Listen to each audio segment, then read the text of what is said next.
Okay, agenda item number 2 then is apologies. Do we have any apologies? I do know that Joe Byrne, Deputy Chairperson, cannot attend. Are there any further apologies? No. Okay, moving on. Agenda item number 3 then is Chairperson's business. Can I advise members that a tick sheet is now circulating to ascertain which members will be going on the visit to Scotland on the 22nd and 23rd of October 2014. Can I ask that each member takes the time today to complete the sheet so that staff can make the necessary arrangements well in advance? Can I also ask if there are any other members planning to attend the visit to the Grange on the 24th of September? I believe there's 5 members going to that. That if you could stay behind after the meeting, just to discuss and finalise travel arrangements, car sharing, that sort of type of thing. That would be greatly appreciated. Agenda item number 4 then is meetings of the meeting on the 9th of September 2014. Can I refer members to draft meeting minutes of the meeting on the 9th at pages 55 to 60?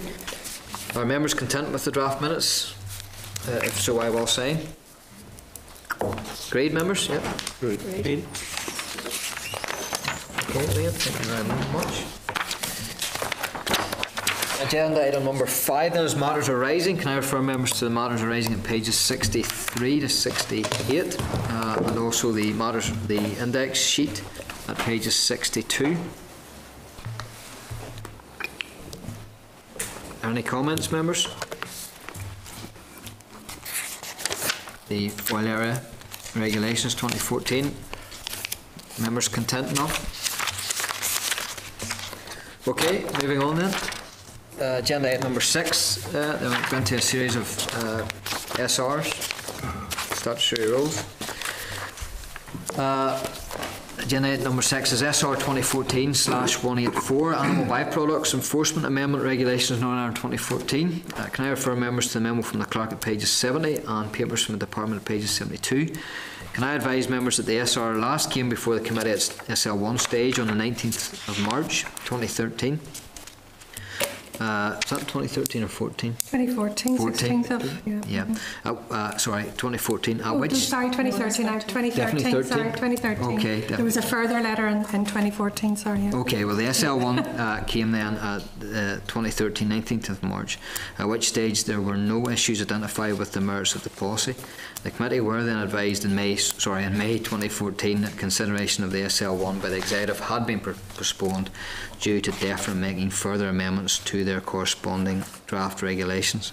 Following this, there was a delay in DARD bringing forward the regulations due to the need for DSO clearance of the proposed changes and competing business priorities. Can I seek comments from members, if any?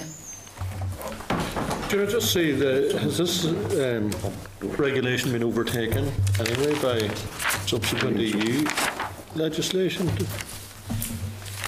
There is new EU legislation as well on this, yes. Right. Yeah. So it just replicates it, does it? Just, yeah. Okay. Make sure that we pulled it down from the EU. All right. Okay, happy enough, Tom? Yeah.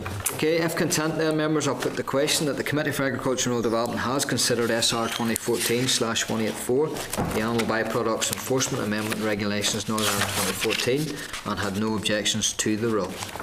Content? Agreed, yeah. Okay.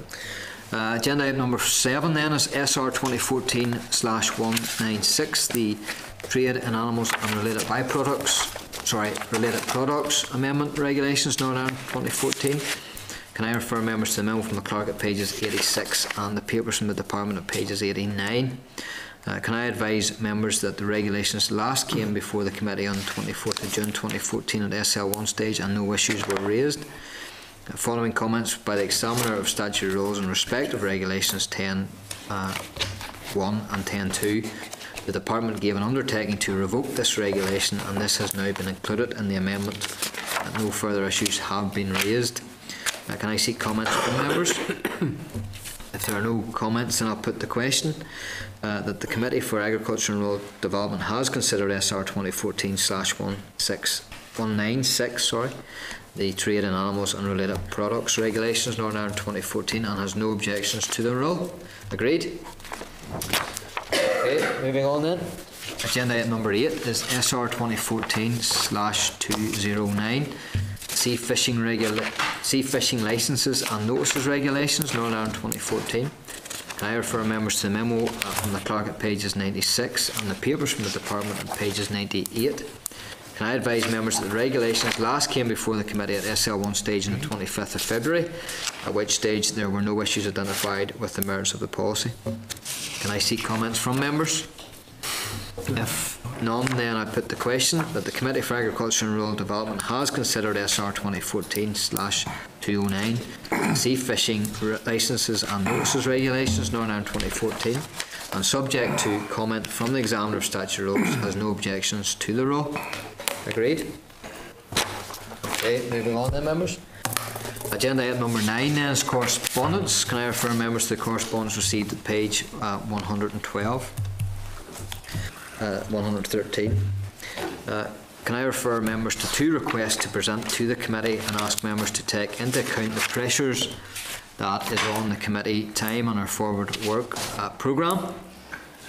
We have one invitation, that's the UFU Rural Crime Conference on the 4th of November, and again that is a plenary day, and also a committee day.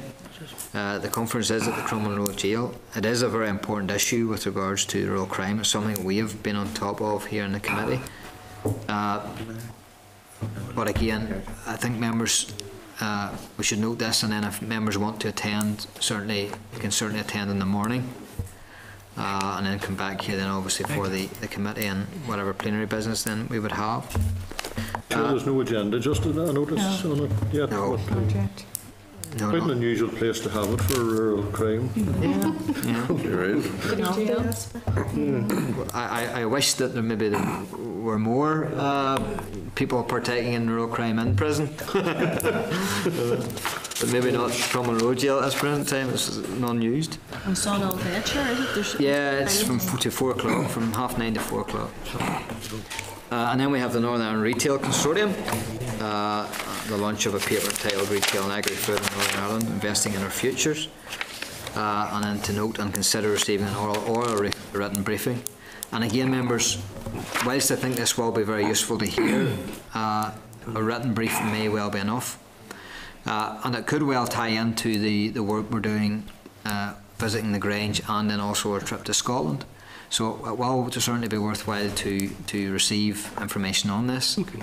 But again, an oral briefing in the committee meeting may be too much pressure on us. We could suggest that we have an informal meeting with it'll be Aidan Donnelly, or sorry, Aidan Connolly. And we can meet him informally if members are agreeable, and receive a written brief to the committee in a formal sense. Okay. Are members agreed? great. Yep. Okay then, members. Moving on to agenda item number 10 is the forward work programme. Or the RSPB one. Oh, sorry. Was that tabled? Yeah. Sorry, members. Can I refer members to the correspondence from the RSPB which has been tabled today?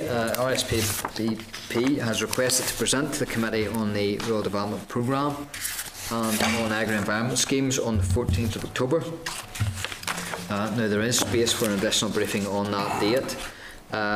The date of the 14th of October is date specific because we're having... You're doing both the Nitrates Action Programme and the RDP Programme on that, so it's all that sort of... On the same day? Yeah, on the same day. So it will be themed that way. So again, that might be useful to hear from the RSPB on that. And again, we do have space for one additional briefing. Well, of course, lengthen the meeting, but it will be on message, topical for that day. Oliver, you want to come in?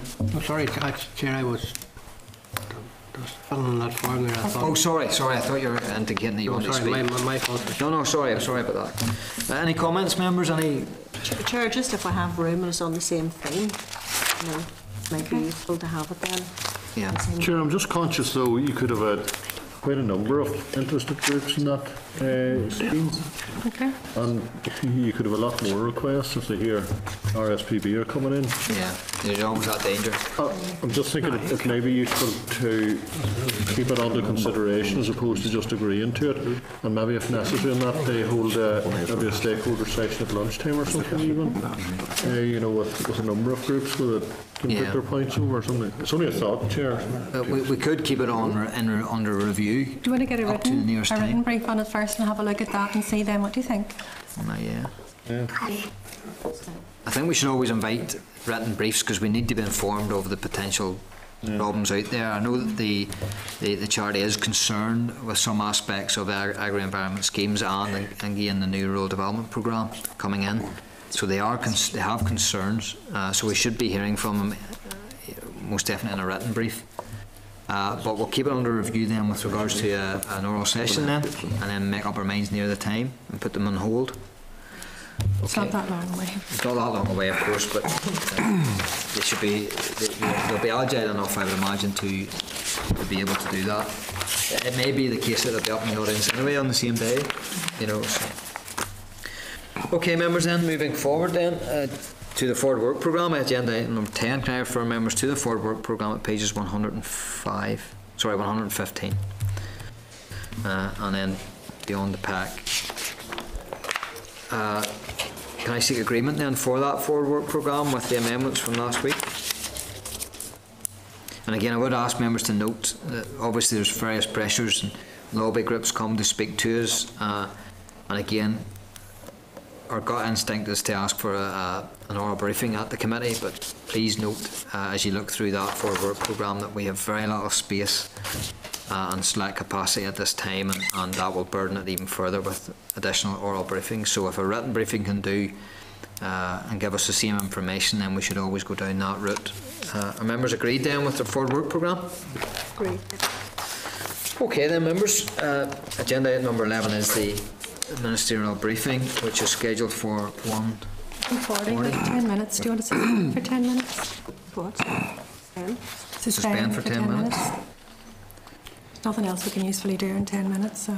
Unless agenda item number 14, any other business? Take any other business at this stage? Okay, members content then? Okay, we'll go for a 10-minute adjournment. Sorry, Oliver. Can I just ask, the visit to Scotland there, Chair, it's departing 8:15, is that 8:15 a.m. or p.m.? AM, Is that going round, is it? yeah. Not sure where it's gone. Oh, it's still here. Okay, members, content to adjourn for 10 minutes? Okay, agreed? Great. Okay. 30. This is the Northern Ireland Assembly Committee Room 30.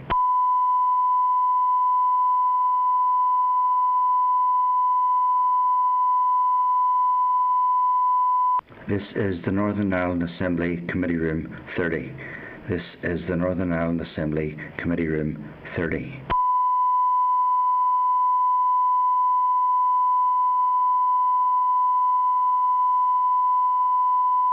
This is the Northern Ireland Assembly Committee Room 30. This is the Northern Ireland Assembly Committee Room 30.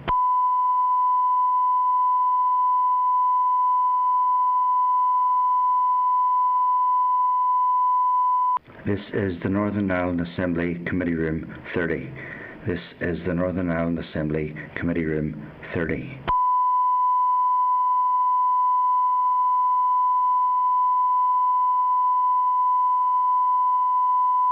This is the Northern Ireland Assembly Committee Room 30. This is the Northern Ireland Assembly Committee Room 30.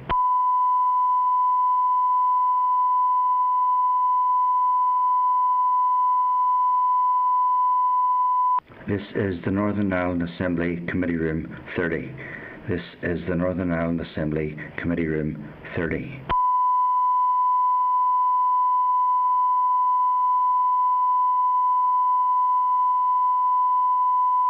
This is the Northern Ireland Assembly Committee Room 30.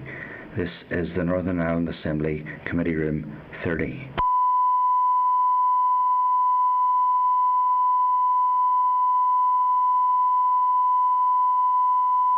This is the Northern Ireland Assembly Committee Room 30.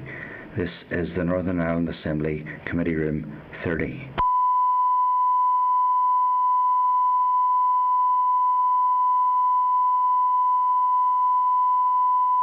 This is the Northern Ireland Assembly Committee Room 30. This is the Northern Ireland Assembly Committee Room 30.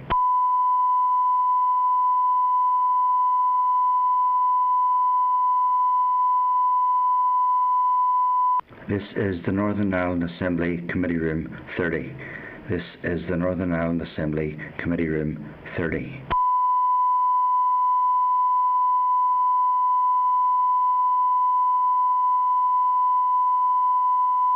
This is the Northern Ireland Assembly Committee Room 30.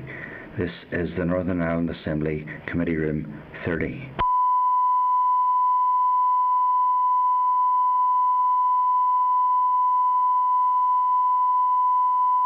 This is the Northern Ireland Assembly Committee Room 30. This is the Northern Ireland Assembly Committee Room 30.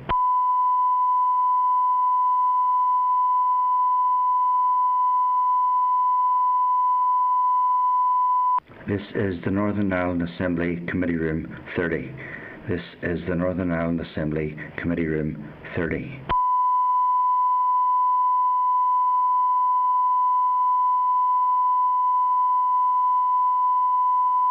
This is the Northern Ireland Assembly Committee Room 30.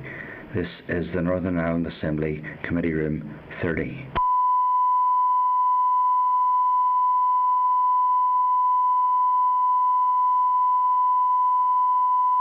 This is the Northern Ireland Assembly Committee Room 30.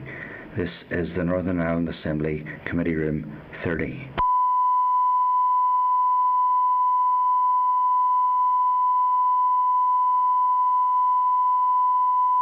This is the Northern Ireland Assembly Committee Room 30. This is the Northern Ireland Assembly Committee Room 30.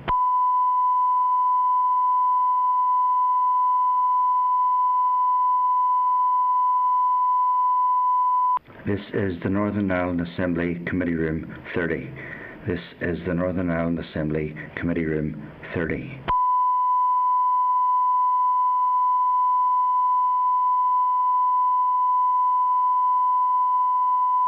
This is the Northern Ireland Assembly Committee Room 30. This is the Northern Ireland Assembly Committee Room 30.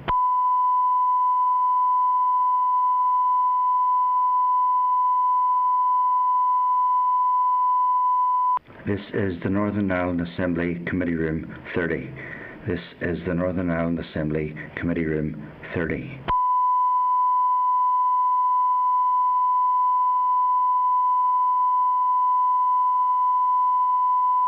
This is the Northern Ireland Assembly Committee Room 30. This is the Northern Ireland Assembly Committee Room 30.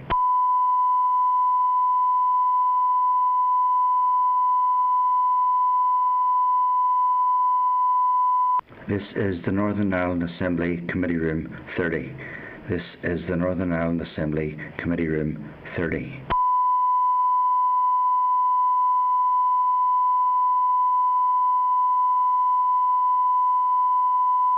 This is the Northern Ireland Assembly Committee Room 30.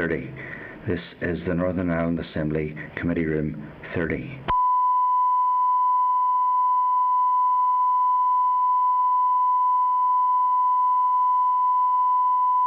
This is the Northern Ireland Assembly Committee Room 30. This is the Northern Ireland Assembly Committee Room 30.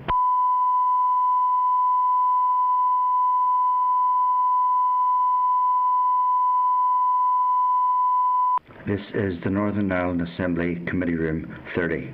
This is the Northern Ireland Assembly Committee Room 30.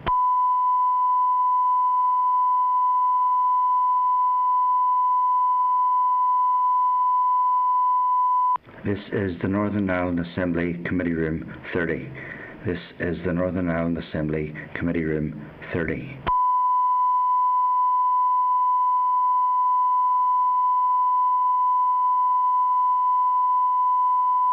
This is the Northern Ireland Assembly Committee Room 30.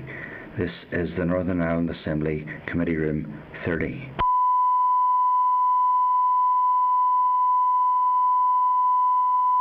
Brandon McGrew, I think that's it.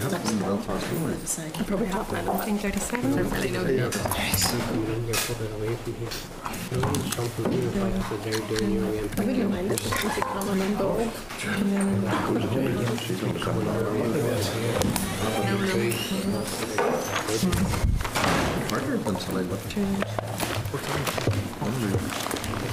Alright.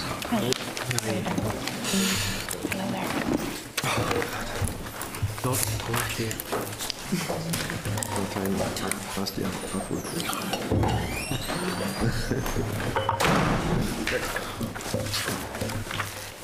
Okay, members, if we can re-adjourn now. Can I refer members to the correspondence at page 122 to 123 from the Minister on the proposals for new primary legislation for a rural proofing bill. Can I welcome the Minister, Michelle O'Neill, to the committee. As always, you're very welcome, Minister. It's good to have you here. Noel Lavery, Permanent Secretary, Jerry Lavery, Deputy Secretary, and Louise Ward Hunter, Deputy Secretary. You're all very welcome here to the committee as always, and we look forward to hearing from you on the way ahead. I know that you're here not to talk exclusively around the rural proofing bill, but also touch on Pillar 1, Young Farmer Scheme, and everything else that you want to talk to us about. So it's very, very good to have you here, and we will listen intently to what you have to say. Okay. So without further ado, I know your time will be precious, Minister, so without further ado, we'll hand over. Okay, well, if you don't mind, then I'm just going to run through some open commentary, and then I'm happy to take whatever questions. So obviously thanks for the opportunity to come along and to bring you up to speed, up to date, just where we've been over the summer months, and also to highlight a range of significant issues such as CAP reform, and I suppose also to take the opportunity to highlight some of the challenges that we're going to have in the time ahead. So I'd like to focus the short overview on a range of important issues, including the public expenditure issues, challenges facing the industry, CAP reform, the new rural development programme, going for growth, and my proposals for the rural proofing bill, and our work on the HQ relocations. And then, as I said, happy to take the questions. So firstly, maybe in terms of the financial challenges that are before us, and you're all very aware of the public expenditure outlook, that it remains extremely challenging for all departments that are going to be facing significant reductions in budgets ahead, as well as the impact of increasing costs such as pay progression and price inflation. DAR is no different, and we are reviewing our current and future spending plans in order to live within our budget. Achieving this will mean prioritising the funding available to me, and at times having to take difficult decisions on services and functions that are currently provided by the department. We have already seen an indication of things to come from the outworking of the recent June monitoring round, and obviously I was disappointed, as I'm sure committee was, that we didn't secure any of the additional resource funding.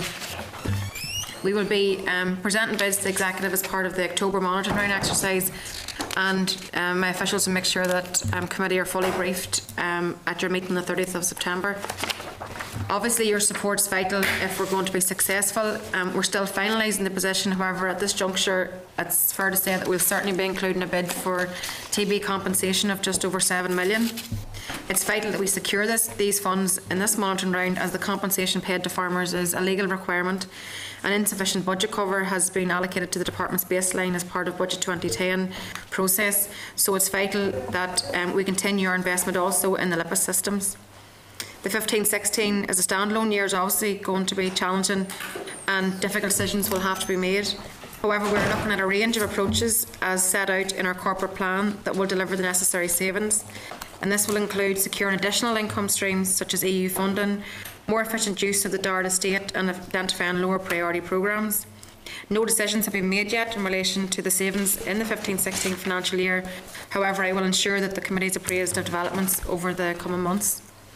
Looking beyond 2016 then, it's obvious that we need to deliver services differently in the future as a result of changing customer needs and the deteriorating financial position.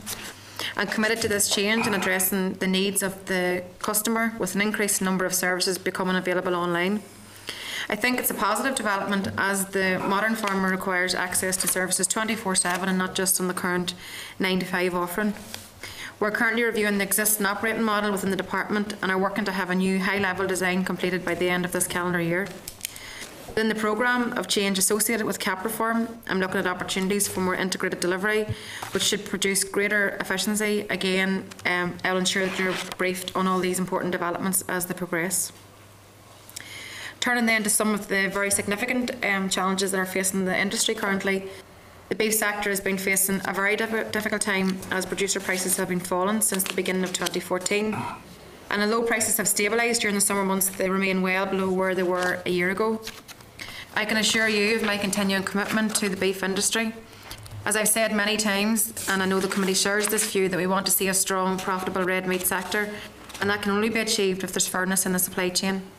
I'm very encouraged that all elements of the beef supply chain are committed to working together to address the current difficulties for the benefit of the industry as a whole, and I'm hopeful that we are now close to a resolution on the main issues of concern, including the 4 residencies and the issue of so-called nomadic cattle. I will continue to monitor developments closely, and my department can also facilitate more cooperation and collaboration in beef supply chains and provide training and advice to improve efficiency, including through the next RDP. In terms of the dairy industry, milk prices, which had fallen to 28.5 per litre in July, dairy farmers will be paid next week for August milk, and that will then confirm the latest price. Milk production in the north has increased by 9% so far this year, and together with increasing supply in the EU and around the world, has the potential to depress prices further. The Russian ban on import of fish and certain agricultural products could create additional difficulties, and I'm concerned about the impact it may have on our local agri-food industry, in particular on the dairy products and our pelagic fishing and processing sectors. On the 5th of September, I was in Brussels for the extraordinary meeting of the EU Agriculture and Fisheries Council, held to discuss the Russian ban. I also met with DEFRA's Secretary of State Elizabeth Truss and also the Agriculture Commissioner Dacian Cioloş to discuss the ongoing situation. I highlighted the need to find new outlets for local product previously supplied to Russia and the knock-on effect of the ban on international market prices. I welcome the Commission's decision to open up private storage aid to the butter and skim milk and cheese until the end of the year, and the increase in funding for EU agricultural promotion schemes to €60 million. It's vital that the Commission continues to monitor the impacts of the ban across all sectors, including beef and pig meat, and that timely and effective action is taken to avert a collapse in prices. Turning to the CAP reform and the major policy decisions that were settled back with the Executive in June. Happy to inform the committee that all major decisions have now been notified to the Commission by the 1st of August deadline. I believe the stakeholder response to the package has been generally very positive. The next stage is implementation, while at the same time ensuring our farmers have a full understanding of the new system so that they can fully avail of the benefits. The nature and the range of these important decisions means that communication will be an important element of our work in the coming months, in parallel with the building of new systems to deliver the payments in an accurate and timely way to farmers. I've already started to make information available on the new schemes on the DARD website and in the press so that farmers can understand what the schemes are available and see their requirements. Tonight, the first of 3 information events is targeted at farmers who have positive greening requirements, and that will be held in Greenmount. Despite our desire for a simpler CAP regime, the reality is that the new area-based schemes required by the Commission are set to be greater in number and more complex to administer. In delivering these, we will also need to continue to bear down on the risk of disallowance. In order to meet the Commission's requirements, I want to continue to build on the high level of online claims achieved in 2014. All farmers will benefit from the added assurance that completing a form online can provide them the accuracy and completeness of their application. This will be even more important from 2015, when farmers need to demonstrate that they meet greening requirements. Excuse me, Chair, I have very sensitive eyes. I need a tissue before you get going. You haven't made me cry already. Sorry, Minister. You don't have one? No, it's okay. No, Jerry's got one. There you go. Thank you. But as I say, I know that officials are in actually after this presentation to give you more detail on the moving forward with the CAP regime, and I'm sure you'll have an opportunity to probe into more detail in terms of moving forward. Also then the Rural Development Programme, and we're nearing completion of the final draft of the programme, and again we secured executive agreement back on the 26th of June, which will have a programme of a budget of up to £623 million. That programme will be funded with approximately 186.5 million of European funding, and I'm planning to match that pound for pound from the DARD budget. In addition, my department will bid for up to 250 million of additional funds to deliver the new Farm Business Improvement Scheme. On the 23rd of July, I announced further details of how I plan to allocate the budget to individual schemes within the programme. This includes up to 220 million to support capital investment on farms and 25 million for farm business development groups. 173.5 million will be made available for the Environmental Farming Scheme, which will support farmers and land managers to carry out environmentally beneficial farming practices. This means that the headline support budget for agri-environment will be maintained at the same level as in the current Rural Development Programme. Later this month, officials will hold the final meeting of the RDP Stakeholder Consultation Group, where the final draft of the proposals will be presented. There have been many challenges in reaching this point in the process, not least in reaching agreement on the programme budget and planning for delivery. I am pleased that the final draft of this programme will have resulted from the widest possible engagement with stakeholders and the public, more so than any previous rural development programme. On the 14th of October, officials are due to give a presentation on the final draft to this committee, with submission to the European Union, then the European Commission immediately afterwards. The challenge now will be to ensure that this major programme support delivers real benefits for the agri-food industry, for rural economies and communities, and for the protection of the rural environment. The Board is, in terms of the Agri-Food Strategy Board, a Going for Growth report, the Board has set ambitious targets and challenging targets for the agri-food industry, which require significant investment to deliver them. The key challenge addressed to DARD in the report is the proposed Farm Business Improvement Scheme, which will be taken forward as part of the new Rural Development Programme. I was particularly pleased to announce the executive support for my proposals for a Farm Business Improvement Scheme of up to £250 million as requested by the Board. This additional funding, particularly in the current fiscal environment, demonstrates our real commitment to the long-term sustainability of the agri-food sector. It meets the challenge that's been set down by the Board and will help me to deliver on the aims and the objectives in Going for Growth. So over the coming months, officials will continue to work hard to design the detail of the Farm Business Improvement Scheme and prepare for delivery. As we develop this important scheme, there will be continuing dialogue between my officials and key stakeholders, including the Agri-Food Strategy Board, to allow them to have the appropriate input. So I look forward to continue to work with Tony O'Neill and his fellow board members as we move to implementation stage. Just in terms then of relocation, I'm pressing on with the programme of work that's necessary to address the programme for government target to advance the relocation of headquarters to a rural area by 2015. In line with this target, Fisheries Division and Forest Service will relocate to Downpatrick and Enniskillen respectively by June 2015, and Rivers Agency to Lockreek College campus in Cookstown by March 2016. The remainder of the headquarters will relocate to Ballykelly. At Ballykelly, there will be a phased approach to construction with 400 workstations completed by the end of 2017 and a further phase of around 200 workstations completed in 2020. There is a funding requirement of 29.7 million capital and 11.3 million resource, which the Executive has committed to meet. The relocation of my headquarters to these 4 rural locations will help stimulate the local economy through increased local spending, provision of high quality and high value public sector jobs, and potentially jobs associated with the construction or refurbishment of and the ongoing servicing of the new accommodation. It will also help to share wealth across the economy and contribute to better balanced economic growth by commencing to address the disparities in the distribution of public sector jobs. My officials are presently liaising with OFMDFN, LPS and Properties Division over the exact area of land that will be required to construct the new headquarters and agree access requirements. Once the exact land requirement has been agreed, it will transfer to DFP as they will become the owners of the new building. The main challenge now to deliver the relocations programme successfully is to ensure that the 4 new locations have appropriate numbers of staff with the skills and competencies required to continue to deliver the high level of service that our stakeholders need. Work in this area is well underway and is guided by HR strategy. We are in the process of issuing a questionnaire to all staff impacted by relocation to inform staff handling plans for all 4 locations.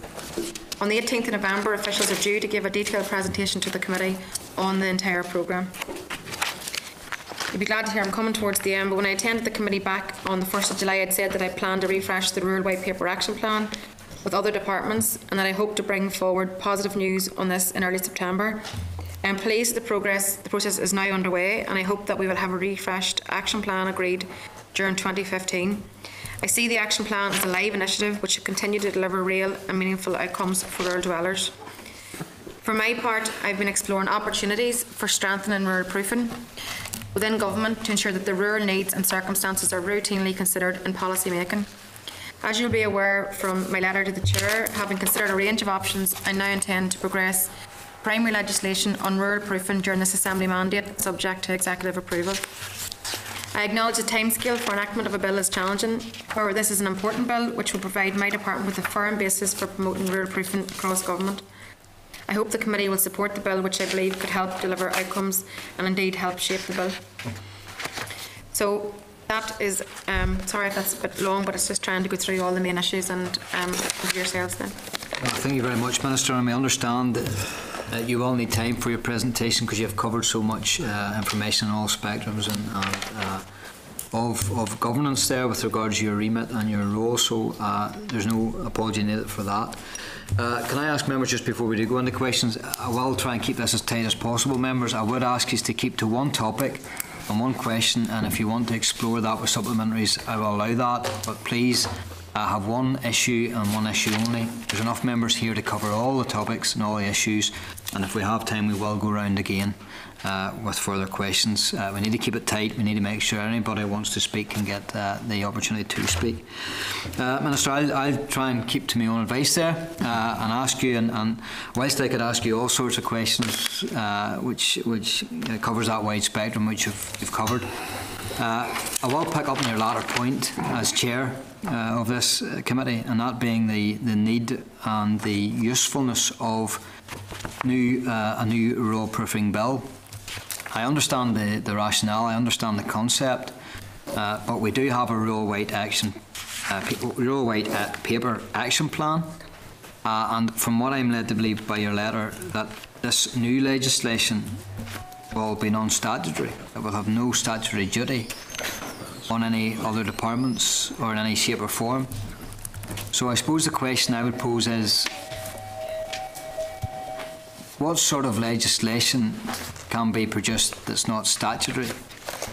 And how will it be used, and how will you be able to enforce anything similar to what is already there, being the Rural White Paper Action Plan?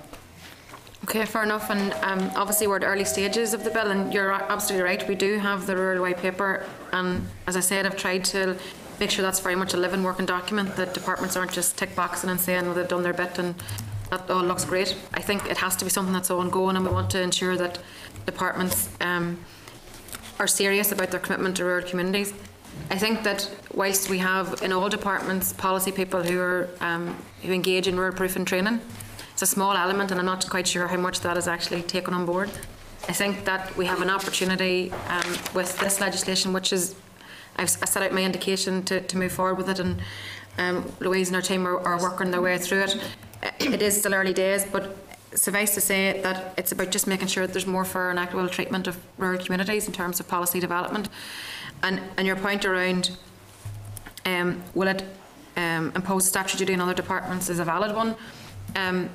Unfortunately, because of a lot of legal problems, legal barriers that we face, that there is an issue with how you would take that forward, even mainly from an enforcement point of view, how that will be done. So whilst it doesn't impose a statutory duty on other departments, for me there's an opportunity for us to provide a firm basis that sort of embeds mechanisms that departments must follow in terms of taking forward policy proposals within their departments. Is that?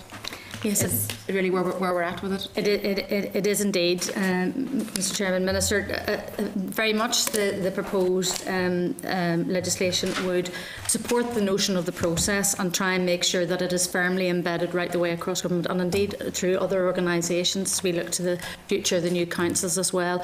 The point that the Minister raises, Mr. Chairman, around trying to make sure that a proposed policy or strategy is adequately assessed for its impact is is absolutely at the heart of it, and then taking a proper assessment of those impacts and making sure that any adjustments need actually be taken, and in taking them forward. And what I would finally say is that at the heart of it, and Minister's already referred to the issue of a statutory duty, the issues around cooperation and enhancing that cooperation and placing indeed potentially the duty on DARD to drive it is the position that we're in at the moment as we shape our thinking with the support of OLC.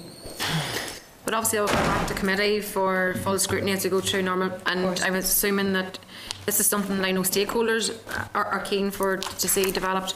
However, I'm quite sure everybody will have a different idea about how it should be done or could be done, but I'm quite sure committee will bottom that out. I completely understand the logic and the principle behind it. I'm just wondering if legislation and all the ongoings and process on legislation, the burden on time, you and your department, the burden on the process of legislation, to produce a piece of legislation that may well not be able to be enforced, other than maybe putting pressure on your own good self in the department, whilst all the other departments do what they want. Is legislation the proper vehicle to do that, or do we need just more significance placed on the Rural White Paper Action Plan and people and bodies encouraged to use it more?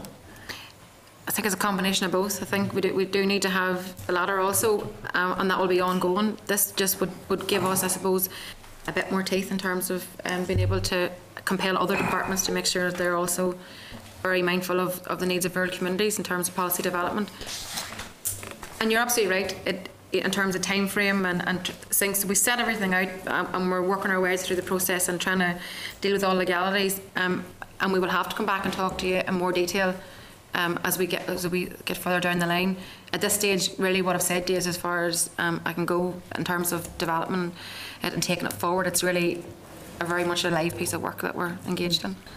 Okay, thank you very much, Minister. Joanne Dobson. Thank you, Chair. Minister, thank you for your comprehensive briefing. I'd like to focus my question on active farmer definition, if I may. We're told that a decision on the claim threshold for the application of the active farmer test will be taken later in light of further Commission clarification. And Minister, you'll be aware of the very real uncertainty and concern amongst farmers around this term, and obviously clarification would be very beneficial to them. Firstly, when do you feel that this issue will finally be resolved? And secondly, what measures, once the decision is taken, do you feel the department will take to administer the active farmer test? And can you guarantee us that this will not be a bureaucratic train wreck waiting to happen? Well, obviously, it's not our intention to make that the case. We would have tried all of these things. We would have liked things to be a lot simpler than what they have ended up. I think it's fair to say that we're in a better position than we started the CAP negotiations, but there are still some outstanding issues which the Commission are yet to provide clarification on, which is frustrating both for the department and for farmers alike. So we're on the same page in terms of that concern.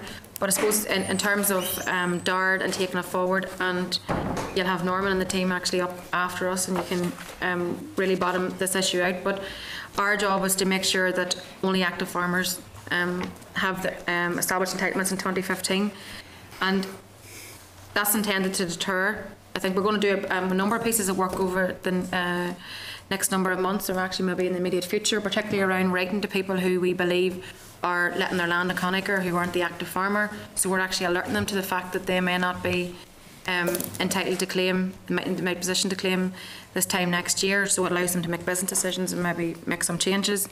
But also we're doing some work on the negative list, so people who we believe will be on the negative list, we'll be writing out to them. Again, it gives them an opportunity to change their practice. I actually was in Brussels last Friday in relation to the Russian ban, but I had an opportunity to meet with Dacian Cioloș, the Commissioner, and I made that point very clear to him, that the lack of clarity was causing big concern, and he took that on board. I guess, I suppose he endeavoured to provide more clarity, but hopefully we'll see that over the time ahead. I know that officials are actually meeting with the Commission again on the 6th of October, so hopefully that's a number of weeks away, but hopefully we'll be able to provide more clarity after that discussion. But the main thing is to ensure that if you're not an active farmer, that you don't try to establish entitlements, and that's the crux of of it, but I suppose in terms of anything else, Norman will be able to pick up on anything that I've missed there. Thanks, Chair. Yeah, You said that there's an option, and I'm happy to raise this with Norman afterwards, to exclude any claimant from receiving a payment if their agricultural activity forms only, and I quote, an insignificant part of their economic activity. Do you know how then insignificant part will be defined? Because this is a question, and I'm sure you're the same. Every farmer wants to know exactly the clarity around it. Have you any detail on that? Well, if you don't mind, I can ask Norman to come in, or do you want to deal with it just in terms of the detail? Is Norman there? Is he even here? I wasn't here yet. Sorry. We can keep it. I thought he was behind me. No, we can keep it. But yeah, I think in terms of the detail of that, it'd be better if we'd take Norman in, because I don't want to make things any more confusing by saying something that's not fully accurate. But do you want to? Can I just deal with another point, a point you made earlier, if that's okay? And you made the point about the bureaucracy and the over-bureaucratic. Absolutely, we don't want to make it over-bureaucratic. It's not easy to say.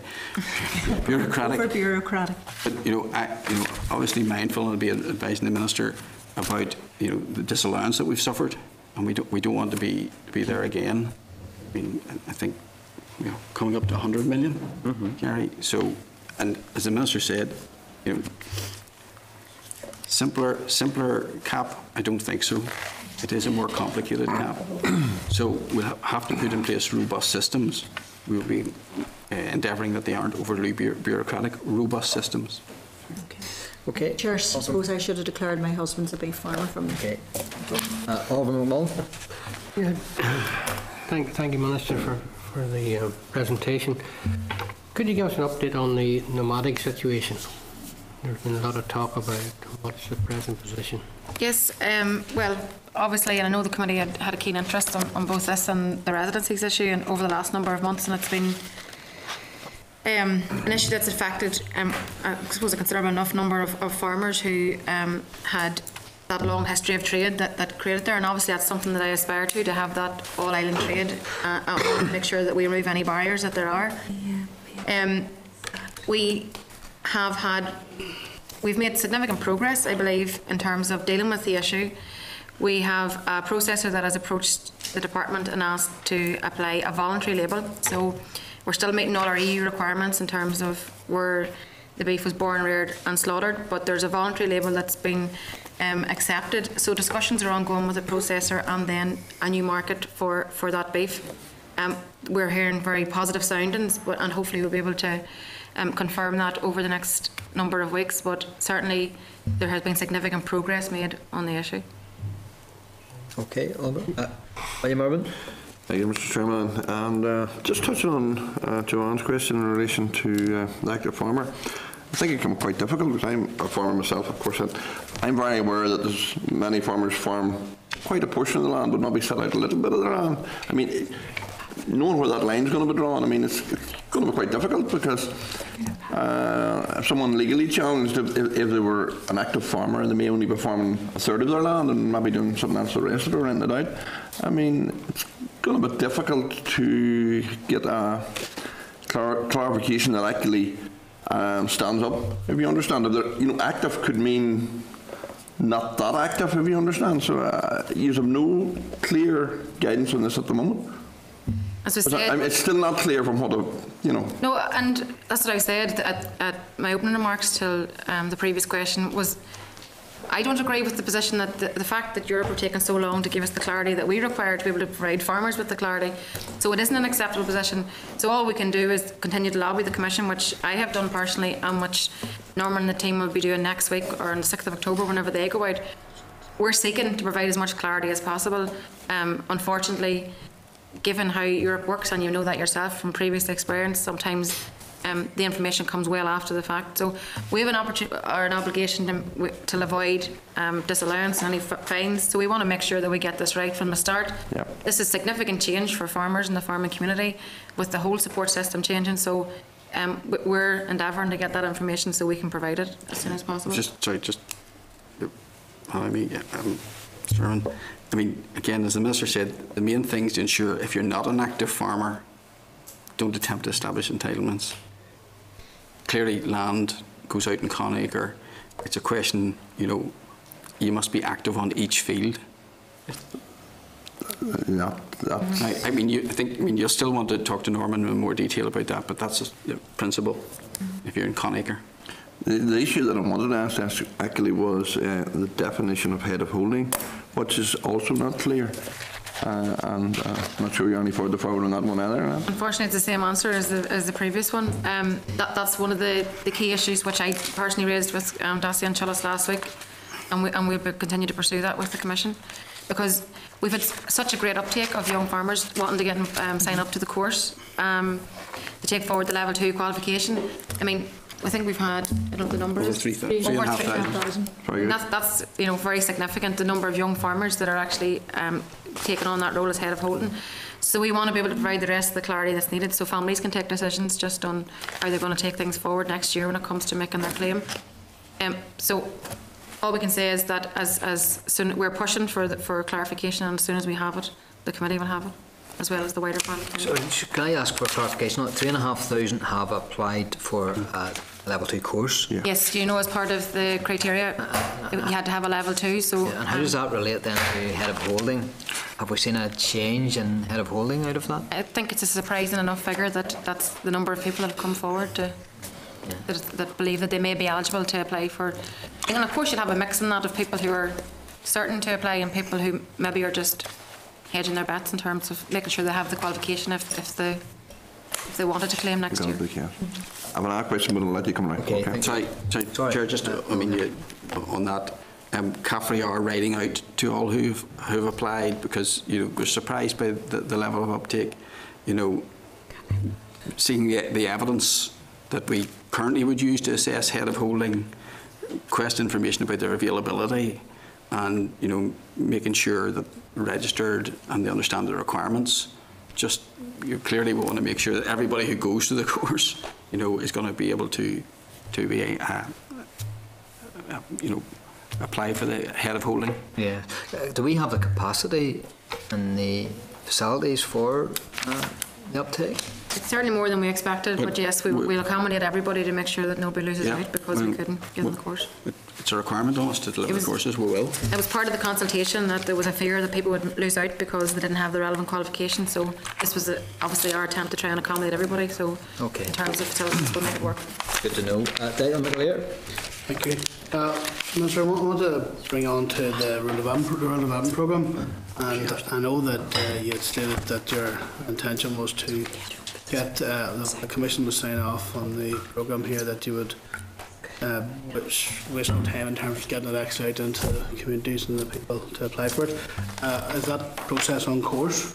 Yes, and I think it's very timely because we're trying to piggyback, if you like, on the work that's being done on community plans. So we have a new council structure. We're going to have LAGs that are going to be co-terminus with them. They're out consulting on their community plans, so it's very good, but I think the two things will obviously dovetail. That work's actually ongoing. We're trying to have recruited for LAGs by the end of the year, which will mean that we really will be able to hit the ground running as soon as we receive EU approval for our programme, which, as I said, is going to be going to Europe in October. We hope to have a first.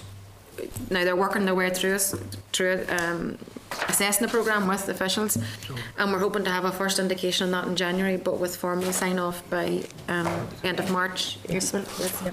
So that very much will mean that we will hit the ground running, and we won't have the same problems that were witnessed the previous programme, where it took quite some time to get programme spend off the ground. This will certainly mean that we're out in front. We're on the front foot.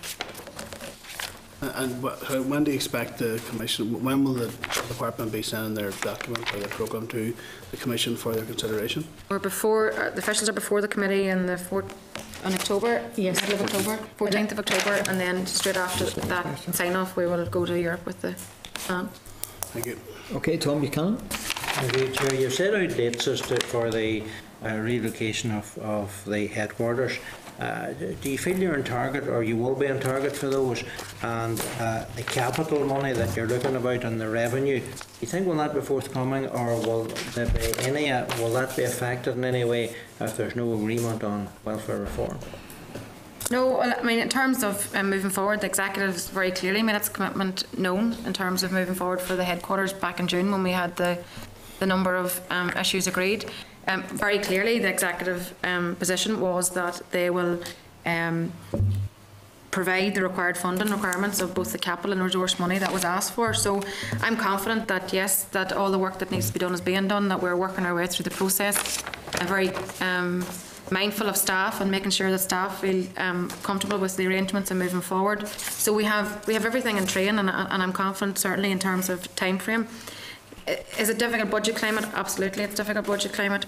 But in terms of the executive's commitment, it's very clearly there that they're going to agree to make the funding available for the programme. And what programmes that you've outlined today, which of them do you think, or where do you think there would be some of them could well suffer as a result of a failure to agree welfare reform, which we know is going to bring huge cuts to all the departments? So therefore, Department of Agriculture will suffer as well as all other departments. Now, where is that going to affect? Is that going to affect any of these programmes that you outlined today? You see, I think you should divorce the two things, because I don't think welfare cuts are relevant to the discussion that we're having around difficult economic climate for all departments. Because the reality is that was always coming down the line because of the Tory cuts going back quite a number of years. So the reality is it's a difficult situation for all departments. Take welfare cuts aside. There's going to be hard decisions for all departments to take in the time ahead. I'm up for that. I'm up for prioritising the areas of work which I think are key in moving forward. And I mean, I've clearly set out what are the big challenges for this department in moving forward around headquarters, around CAP reform, RDP, going for growth, tackling TB, getting ourselves to a status of brucellosis free. They're all key areas of work and going forward. I'm committed to making sure that we take those forward. But we're working on difficult economic climates. This department's not going to be any different to any other department. And I certainly don't believe that welfare cuts are the cause of those problems. Okay, Ian Milne. Thank you, Chair. Could I ask the Minister, we talk about you talked support there for the beef farmers, how do you propose, have you finalised your thoughts on how you're going to do that? Well, I suppose there's been quite a number of areas of work, particularly around, I think, the area that the executive as a whole has to focus on is around targeting new markets and making sure that there are other areas for our beef to go, because obviously core to going for growth is that we'll grow our sales, our external sales. So in order to do that, we have to create new markets. So I think there's a willingness certainly there in terms of the department and the wider executive on finding those markets. But in terms of practical supports, core of going for growth and the Farm Business Improvement Scheme is going to be around helping, I suppose, all the farming industry, but the beef sector obviously will be a beneficiary to that also, because I think some of the things that the range of measures that we're looking at are around knowledge transfer, around innovation, around making farming more efficient, more productive, more profitable. And I think in terms of the actual schemes that we're setting out under Going for Growth and under the Farm Business Improvement Scheme, that's a clear opportunity for us to be able to support the beef industry and other industries, but certainly the beef industry will benefit from that. Thank you. Okay, Michelle McAveen. Okay, thank you, Chair. Minister. Farm safety and farm security are obviously two big issues. With regards to farm safety, is it still your intention to continue having events? And is there any other assistance that can be given in order to highlight the issues around farm safety, just for a start?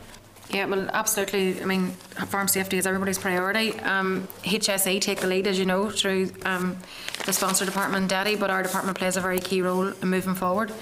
And we're very supportive of all the initiatives. We work very hard. And I think some of the things we need to look at and be a bit creative, particularly when it comes to grant aid from this department, are there farm safety elements that we can build in? Are there conditions that are around farm safety that we can build in? So in terms of our role with that farm safety partnership, we're very much involved in that and up for that. Okay, and just sort of moving on the idea of grant aid, is there any assistance that can perhaps be given around farm security? Assistance for lighting, cameras, trackers and so on? I think that can be something that we certainly can look at under sort of smaller grant schemes under the new RDP moving forward, and that rightly is under not under Farm Business Improvement Scheme, but under yes, there'll certainly be there'll be an ability to take forward those sort of smaller grants, so, something similar to what we had under the FMP, the Farm Modernisation Programmes in the past. So in terms of, if you know how it was done in the past, where different items were weighted, I think things that create give a health and safety benefit should obviously have higher weighting. So we're looking at all of that in designing the new programme. Do you want to? Yeah. Just another point. I think, Minister, we were just discussing this morning a question about working with Health and Safety Executive about how we're communicating. You know, are there any other communication methods that we're missing? I think it's something that we really want to look at. You know, as well as the advertising that we're doing and the stuff in the press. Have we missed anything? It's just we want to make sure that we're maximising. The partnership does a brilliant job, but are we maximising how we're getting that message out? Yeah, I think that's useful, given the comments committee, this conversation we've had about sort of rural isolation and access to internet and everything else that goes like that, and just whether or not the messages are getting out to people. Because I think the Think Safe campaign's been very effective and very good, but campaigns tire very quickly, and people sometimes start to switch off to a message. So you have to keep refreshing it and making sure you're keeping it live, so people are always constantly having that in their mind. Minister, if I could ask then, obviously we had the Ulster Farmers Union here last week, and they've also called in the press for advance payments, or single farm payments. Again, this is an issue that the committee here has always been pressing the department and yourself on, capability of making advanced payments. I also see a note that Andrew is over your shoulder. The two aspects of this, are we any closer as a region for delivering advanced payments? And also, when we're on advanced payments, we should also mention the spectre that last year was remote sensing and the effect that had on two areas of Northern Ireland, not least my own constituency of Northumberland. What more can you tell us this year on the remote sensing? Have we communicated with the farmers? Do they know that they're not in line to get their payment in December? What way has that been communicated, and what can you tell us committee? Okay, well, firstly around advanced payments, and I know the committee did accept last year that we'd had made significant improvements, and that we had more people paid last year than ever before. And I've always said that I want to get to the position where we can make advanced payments. We won't be making advanced payments this year, but my intention is, and I have impressed on officials, that I want that to be able to happen as soon as we possibly can do it. And I know that every effort's being made to try and get to that point. I suppose a lot of the challenges that we have in this department, particularly given where we are with CAP reform and the major changes, all the remapping work, everything that's happened, it's been extremely difficult year, and in planning for a new CAP, it's obviously challenging in terms of workload. So instead of making, for me, the pledge that I would make to the committee is that I will endeavour to make sure that more people again this year than last year were paid, and last year was record. People were paid 4 months earlier than over the last couple of years. However, your point on remote sensing is a valid one, in that I think that definitely could have been done better, because picking out two areas, the knock-on effect that had, we had this discussion on many occasions, so we certainly won't make that mistake again in terms of just picking two areas.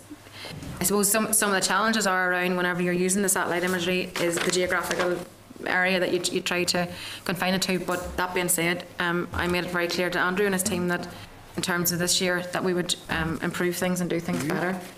You say, I know that Noel has information there, but you say that you won't pick two areas, and I understand the nature of the concentration of the areas by the satellite and the aerial photographs. Does that mean then you're going to concentrate on 4 areas and inflict the same pain on those? I think the key is the communication. I totally agree with you, and I think even given the European rules, you'll remember last year one of the problems were that even if we did do it earlier, it would only be maybe 10 or 12 days earlier, if memory serves me right. So we said that we would endeavour to make sure people were alerted as soon as we possibly could tell them, which will be the case this year.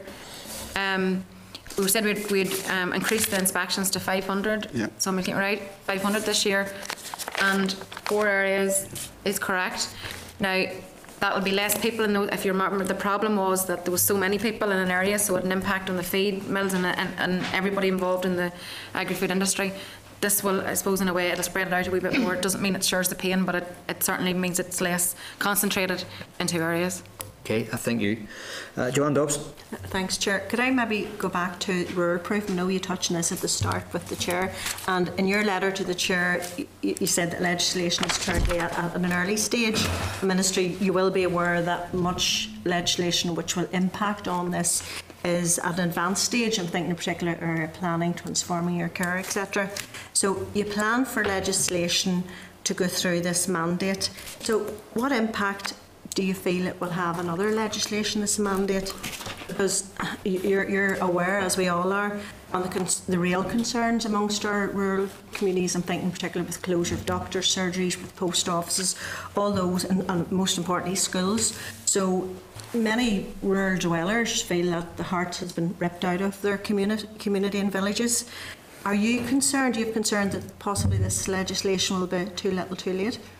No, I think it'll enhance what we have there. As I said, all departments have an obligation to rural proof. All their policy people go through rural proofing training. I think it's not enough. I think we need to be able to do more. So I think that this legislation will, in terms of future decisions, will help us to have a wee bit more power in terms of what we compel other departments to do.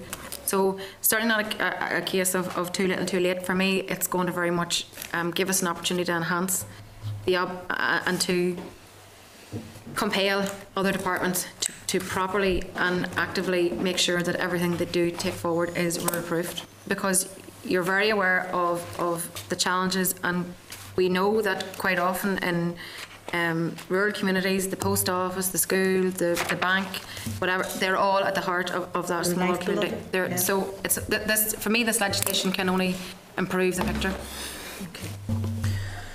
Okay, William Irwin. Thank you, Mr. Chairman. When is it expected you expect to roll out the new farming business scheme? What's next year? Yeah. Do you want to take that? Yeah. What date? No, I mean, it'll be rolled out. Farm Business Improvement Scheme. We would expect it to be rolled out during 15-16. Yeah, we're not that far away from 15 now. No, I mean, obviously there's a lot of work to be done. We want to get it right. We look at the business case, and we've been consulting with the stakeholders, but it would be during 15-16. Really what we have to do is when we bring it to the committee, 14th of October, we bring it to Europe. Once they okay it, then we can, we're doing the preparatory work then obviously to have the scheme confined, or defined even, not confined, defined, and moving forward. So really until we have the European approval, we can't publish the details of game rules. That's why you're talking the next financial year, 15-16. Well, I mean, I think it's been some time from there's been a scheme, worthwhile scheme in Northern Ireland. I think it's very important that that's got up and running as soon as. May I just add through the chair that the work of the RDP, the programme board, in terms of the scrutiny that very wide grouping, I think there's 41 individual members, have had around all of the measure pieces, including this, means that we have been able to get some feedback on the ground. And I've also, as a member of the Going for Growth, the board, effectively, the FSB, have also been able to take back into the department in terms of refining it at the moment, the sorts of issues that the Agri-Food Strategy Board have had as well. So I think in terms of the amount of scrutiny it's had to date, that's actually very helpful. Yeah. Just on something, William raised a very valid point with regards to the Farm Business Improvement Scheme, and I know it's something that we've been pushing and urging for a long time, but DARD will not be able to do it on their own. Industry will have to step up, and you'll not be able to grant fund 100%. Business can't and won't have the capacity to do it on their own. They will need the support from the banking societies and the building society banks and that sector. Are we confident that when we do get to the position where we can set in place a good scheme that will bring real dividends, that the banking sector will support the industry enough? I think that's going to be one of the challenges, obviously, for taking it forward. The executive have agreed up to £250 million, but that's obviously down to industry take-up, and that could be one of the barriers. So I think, in terms of next stages of work and us moving forward, it has to be around approaching those people about supporting the industry. And I think the fact that we'll have well funded, possibly it's 40%, is that 40% grant aid.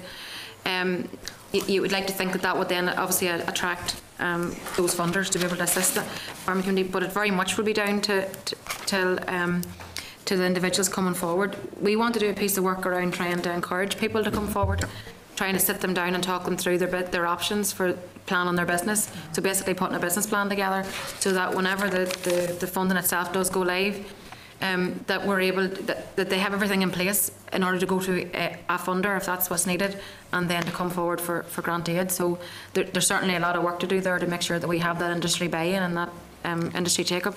And given the situation, you know, falling prices and rising costs, and it's going to be it could be a difficult climate for people to come forward, so they're certainly going to need other funders to assist them to be able to become more efficient. Okay, William, you want to squeeze in there on the same issue?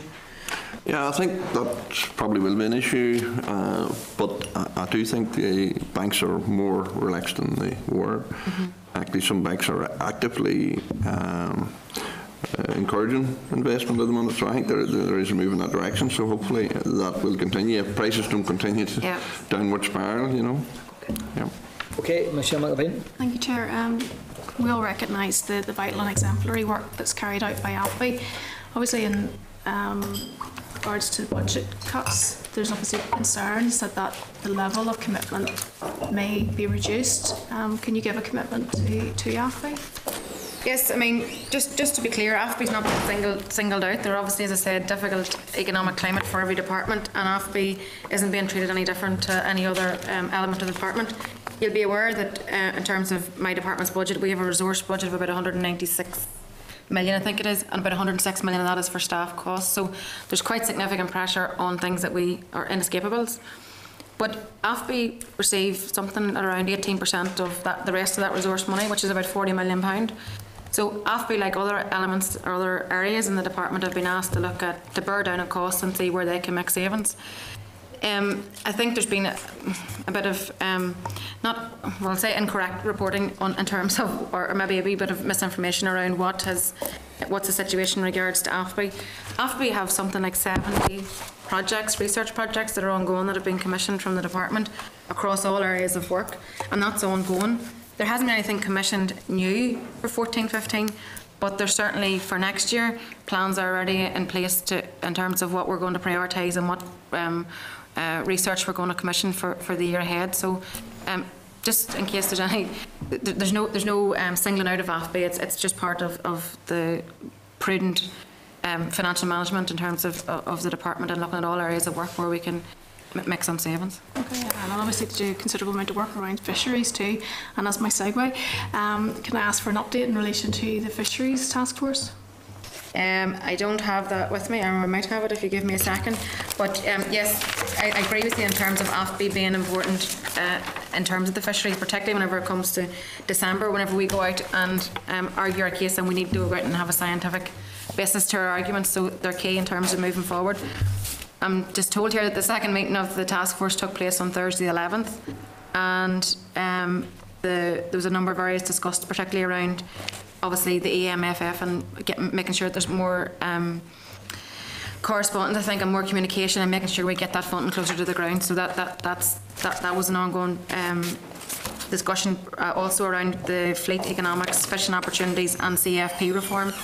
So at least that's the second meeting, and I'm quite sure that industry will be coming forward whenever I meet them now over the next couple of months. Whenever we plan for December, we usually meet around October time, so I'm quite sure I'll hear from them the views of how successful they feel that the task force has been. But certainly in terms of the commitment I made, I'm glad that piece of work's ongoing. Could I just ask that you maybe share information to date on the task force with the committee? Yes, that's fine. Yeah. Thank you. Okay, Alderman Mullen. On the rural Griffin Minister, have we had any discussions on the community plan, which will be vital for looking at Griffin? How are we tying in with the new councils in regard to having a separation of rural and urban? I think there'll certainly be challenges with pressure on all departments and how they will transfer that to councils, particularly around urban regeneration. Councils are obviously in their new structure are developing a community plan, and I'm assuming that core to that will be a rural development aspect to it. Certainly what I have asked officials to do in engaging with councils is that whenever there will be a very strong service level agreement between the council structure and the new LAG, because the council will obviously provide the admin, but I think if we're going to be successful, community plan, rural development, they all have to interlink and all have to work together to complement each other. But certainly funding that comes from the rural development programme for LAGS will be for rural spend and rural spend only. Thank you. Okay, and last question, Tom Elliott. Chair, thank you, and apologies I had to go out there because question time and the question didn't want the Minister or the Speaker wrapping me knuckles. Minister, thank you. Question, apologies if it has been asked because I missed a couple, and that is around the funding issues. And you did indicate when you presented that obviously there will be decisions to be taken as the process goes on around funding. You said about a £7 million bid for TB compensation. I'm assuming that's to the October monitoring round, Yes. Is that right? Yes. Can I just ask what the outfall of that is if you don't get that? Well, as I said, we're already in difficult times in terms of all departments and challenging, and particularly in the back, I suppose, on this side of the June monitoring round, where we all had to look towards 2.1%. So, for me, and I obviously hope that the committee will support this bid and going forward, this is a legal requirement. We have to provide TB compensation. Unless we were to take forward legislation which removes that, we have to provide it. So I would ask for the committee's support in terms of taking that forward. On the back, I suppose on coming out the other side of that, and if we didn't receive that funding, I have to look at all the options, good or bad. Everything will be on the table for discussion, and obviously in moving forward, I'll be coming back to the committee to talk that out. But it's going to be, it'll certainly be challenging. What you're saying, Minister, is that £7 million has to be found one way or the other, whether you get it from the October monitoring round or September monitoring round, or you have to take it from somewhere else. It's a legal obligation. What I'm asking is, if you have to take it from somewhere else, where is the somewhere else? And again, as I said, until we get to that point, we're only surmising what we would do. As I said, everything will be on the table, and we'll have to sit down and I and Permanent Secretary and senior officials will work our way through that and come back and talk to me at that time. But at this point in time, I would only be, I could pick a number of things and that added up to £7 million, but that wouldn't be the right way to do it. We have to look at everything in the round. I certainly have priorities in moving forward, and I think we need to be protecting the LFA areas. I think we need to be protecting the work that we're doing around tackling poverty and social isolation. But again, as I said, nothing's on the table or off the table. Everything will be considered. Oh, okay, with William and Tom has indicated that they want a supplementary. Just on the issue of, I wanted to ask the Minister, does she support the introduction of export refunds for dairy products, that are affected by the Russian ban? I think it's certainly something to be considered. DEFRA wouldn't have a view, when it came to discussions last week, it wouldn't have a view that would be the way to go. However, industry here are saying that it is. So I made the case that my local industry were asking for that to be taken forward. So I think it's still in the mix. What we impressed in the Commission last week was that any supports or anything that they did needed to be timely, because we've seen Europe in the past intervening way too late. Yeah. So this, for me, that we made sure that everything that industry here are asking for, that was put on the table. Okay. Okay, and Tom. Thank you, Chair. And again, Minister, in administering the new RDP scheme, will this be done by outside providers? In terms of administering the RDP, we will have service level agreements with councils for, they'll provide the admin, but it'll be down to the LAGs themselves, is that? Yeah, well, there are a range of programmes, obviously. Sorry, you mean outside? I'm thinking of, of just priority 6. You're thinking of the wider. Yeah. Yes, there'll be a combination. Yes. Don't you happy for me to? Yeah. Yeah, I mean, the combination, it depends on the scheme. Obviously, we'll want to maximise the technical assistance that's available within the programme, and we're looking at delivery options and what would be internal and external. We'll advise the Minister accordingly. Bring forward. Okay, and how much has been assigned to deliver this? The whole RDP? The technical assistance is about €37 million, and then we've got our own internal delivery costs, which would be part of the overall DARD budget. We can give you that figure we can give you a definite figure, but it's approximately that. Make it available to committee, it'll be. I mean, it's a significant challenge which we need to do to deliver. These are very, very significant schemes. And Tom has indicated he wants to come in Not on on that particular one. Okay. But if it's another one, that's all right. Okay, well, as long as the Minister's... Okay. And then It's just a very quick question around the relocation of Yard and their agencies, Forest Service and Fermanagh. Yeah. Have you accessed the location yet for them? In a Skeen house? Sure, yeah. In a Skeen house? And there's room in a Skeen house? There is. We did some survey work and it pointed out that there was an ability there to accommodate the number of staff. So we're talking about 60. Jerry, I'll have more detail. Yeah. I mean, we're working on the basis of initially working with them in a Skeen house for a number of years, and then eventually looking at the Enniskillen campus. My understanding was in a Skeen house was almost to capacity. So does that mean you're laying off other staff from in a Skeen house, so there'll be a reduced number of staff? I don't think we are. I'm not aware of laying off any staff. I think that modern space standards are changing all the time, and you'll be pleased to know that more and more staff are spending more and more time on farmers' premises rather than our premises. So the outworking of that may not be a good idea at all. Thanks, Chair. Okay, and Minister, you'll allow me just one wee squeeze of a question in, and that is, of course, the very important issue of the residencies and the beef industry, and the agreement that they've formed, albeit not everyone is happy. But that does also affect ARD with regards to the APHIS system and the requirements to bring APHIS up to standard so that residencies can be identified at the point of sale. But there is this lag or this delay in getting that system up and running to show that. How quickly can that be done, and what pressure can you apply to the department to get it done quicker? Well, we're actively working to make sure that we can turn it around as quickly as possible, just given the fact that we need software changes and the changes to APHIS. It's challenging to be able to do it, but in the meantime, whilst we are working our way through that, we have devised a system whereby we can provide by email, I think it is, the movement history. So there should be no delay in terms of what we're certainly making sure that we're doing something until such times as we have it on the APHIS system.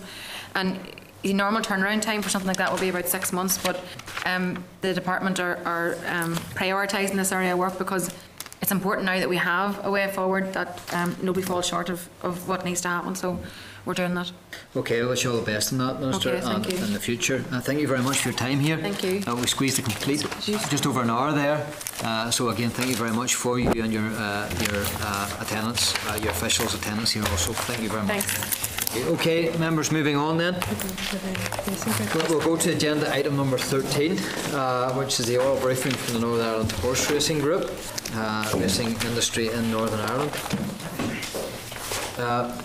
Can I refer members to the memo from the clerk at pages 150, 150, and also papers from the Northern Ireland Horse Racing Group at pages 152 to 155. There's also some additional information from the department at pages 156. Can I welcome to the committee James Nicholson, Down Royal Racecourse, Mike Todd, Down Royal Racecourse, Peter Stewart, Downpatrick Racecourse, and Richard Little, Downpatrick Racecourse. I hope I've got those in the right order. I know you'll not mind because you work very closely together. Very good to see you all. I know I've met you all very recently, in fact, but also over the past year we've met on occasion. So again, thank you very much for your attendance here. I know it was you wanted to come up and speak. You were keen to come up to speak to the committee on this issue. So without further ado, if I can ask, you can keep your statement to 10 minutes and then we'll go into a range of question and answer sessions if that's okay. Mike, are you leading off? I am, Mr. Chairman. Okay, thank you. I'll just lead off now. Mr. Chairman, members of the committee, thank you for your time today. I'm Mike Todd, General Manager of Down Royal Racecourse, and today I'm joined by Jim Nicholson, Chairman of Down Royal, Peter Stewart, who's the Chairman of Downpatrick, and Richard Little, the General Manager of Downpatrick Racecourse. Can I start by expressing our particular thanks for your interest in the future of horse racing in Northern Ireland. We're happy to try and answer any questions, and we hope we're able to provide you with the information that will help you help inform your understanding of our sector. For those of you who may have been to a racing event, you'll know that it's a sport for all. It transcends boundaries of class, gender and community division. For those of you who may not have been to horse racing, I thought it would be useful to give you a little background on the sport locally and the horse racing group, which represents Down Royal and Downpatrick racecourses under one banner. We are the only two racecourses in Northern Ireland. Both racecourses are non-profit making organisations governed by independent and unpaid boards. All profits from both are returned to support the development of racing and the local equestrian industry. Both are significant local employers, creating over 100 full-time equivalent jobs directly and supporting thousands of jobs in collateral industries such as vets, farmers, trainers and transport. We understand the number of jobs supported directly or indirectly by the support to be in excess of 5,000. This includes vets, farmers, breeders, blacksmiths, feed merchants, saddlers, transportation and many more. Some quick facts to give you a sense of our operations. Down Royal welcomes up to 7,200 visitors per meeting and Downpatrick up to 4,500. 20% of all racegoers are from outside Northern Ireland. 40% of Northern Ireland racegoers are female. The local sport hosts 146 races per year, which attracts almost 2 million global viewers. 3,000 hotel nights are attributable to Down Royal alone per year. Racing is the shop window for the equine industry. It's at the heart of the rural community and economies and supports important industries like agriculture, hospitality and tourism. This region has excelled in producing exceptional talent in the sport, and we were pleased to join the Sports Minister here in June to recognise the outstanding achievements of local jump jockey A.P. McCoy, someone who has raced many times at Down Royal and Downpatrick. Like most other regions with a serious racing industry, the main funding for the sport here comes from local bookmakers, who are legally obliged to contribute to the Horse Racing Fund at the point of applying for an annual licence. The fund is used to develop racing in 3 important and specific areas: technical services with respect to the operation and integrity of racing, health and safety, and prize money. The requirement to contribute to the fund is enshrined in Darge Horse Racing Order Northern Ireland 1990 and the subsequent amendment made in 2010. There is no government involvement in funding horse racing. Let me outline the level of funding in nearby markets. The contribution per betting shop in the Republic of Ireland is around £18,000 sterling and more than 6,400 in Great Britain. That's per shop. In comparison to Northern Ireland, bookmakers annually contribute just £2,000 per shop and £99 per on-course bookmaker towards horse racing in Northern Ireland. Racing in Northern Ireland draws significantly less than our neighbouring jurisdictions from the gambling industry, and the current level of funding, agreed in 2010, is no longer adequate to cover the basic costs of organising and running a competitive racing product in Northern Ireland each year. Moreover, the 2010 deal is due to expire at the end of 2014, at which point the funding collected from bookmakers will default to pre-2010 levels. In real terms, this will represent an almost 50% cut in funding to Northern Ireland racing. Both Northern Ireland racecourses are asking for a new amendment that secures a fair and reasonable contribution from the local betting industry to directly support horse racing and ensure it can remain competitive. We are not asking for government funding, nor are we asking for local bookmakers to pay similar sums to their colleagues in GB or ROI. We are seeking an equitable amount that enables the racecourses to remain competitive and which does not overburden bookmakers. To date, bookmakers have refused to meet with the racecourses on this issue. We believe this is unacceptable, and that is why we're here today. DARD hold the right to review and set the level of payment bookmakers must make to safeguard the sport of racing, and we would ask that this takes place as a matter of urgency. Unless the rate of funding is increased, racecourses will struggle to compete against racing in Great Britain and Ireland and other sports locally. A reduction in funding would have a devastating effect on the racecourses and the associated agriculture and tourism industries that rely on the sport. We believe that a competitive and appropriate funding arrangement will allow the sport to increase employment and economic activity in Northern Ireland. Northern Ireland is a world-class racing region, and it's critical that proper funding is put in place to retain the reputation, quality of the product and integrity that has been forged over many years. But the issue of future funding must be resolved as a matter of urgency, and we ask DARD that DARD take every step possible to ensure this happens before time runs out. Let me close the remarks by thanking you for having offered us the opportunity to talk with you and giving us your time and attention today.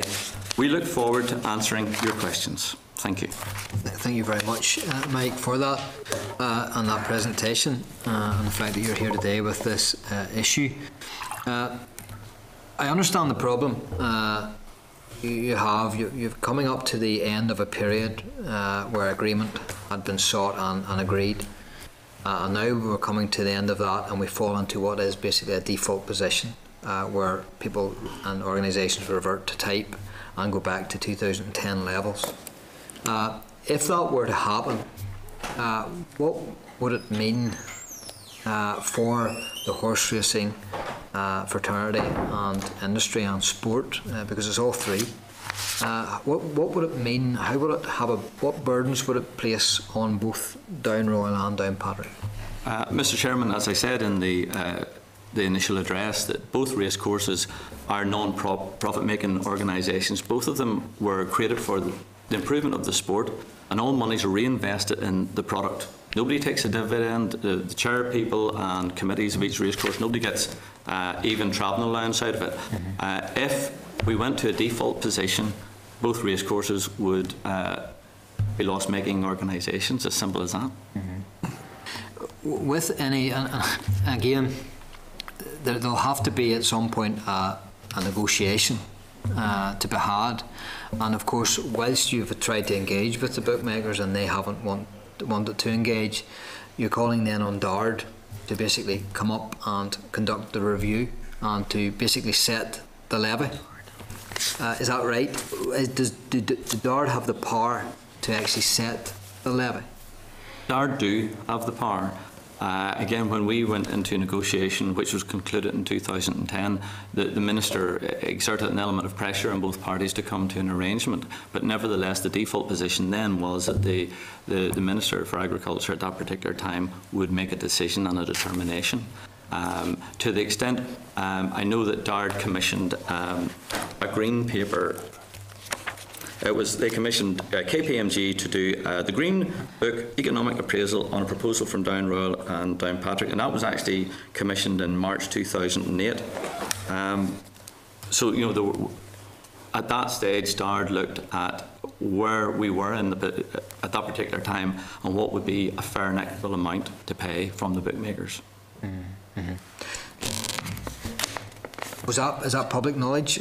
Yes, it's. I actually requested it under a Freedom of Information, but it wasn't available for a couple of years after. But then I did get it, so that's now in the public domain. Okay, Tom Elliott. Chair, thank you, and thanks for the presentation. How is it managed and funded in other jurisdictions, GB and the Republic of Ireland? From in the Republic of Ireland. Basically, every shop pays about €21,000 towards horse racing, as almost like a source market fee. And also in England, Scotland. Sorry, where's it paid to, Mike? Is it a central fund? It's paid to. Well, to be honest, maybe take it. It's paid to the horse racing. I'm actually on the board of horse racing and representing Northern Ireland. Okay. And that figure, there's actually a subvention of about 20 million on top of the tax. So the fund is around the 50 million mark for a greyhound and racing fund, of which around 40 million per year comes from the state back into the horse racing island covers. That's redistributed then through the industry, through the other tracks. And even this last weekend, there was probably one of the best weekends the racing industry has had, Champions Weekend with the Curragh and with Leopardstown. And I think throughout the whole of the Dublin area and the whole of Kildare area, there were no bed nights available in that whole area for that weekend. So that's the kind of level that we wish to take ourselves to. And I think just back on the point that Mike made, KPMG, I think that figure then, when we're going back now 5 years, the recommendation was £1,300 more than we were actually negotiated with the bookmakers at that time.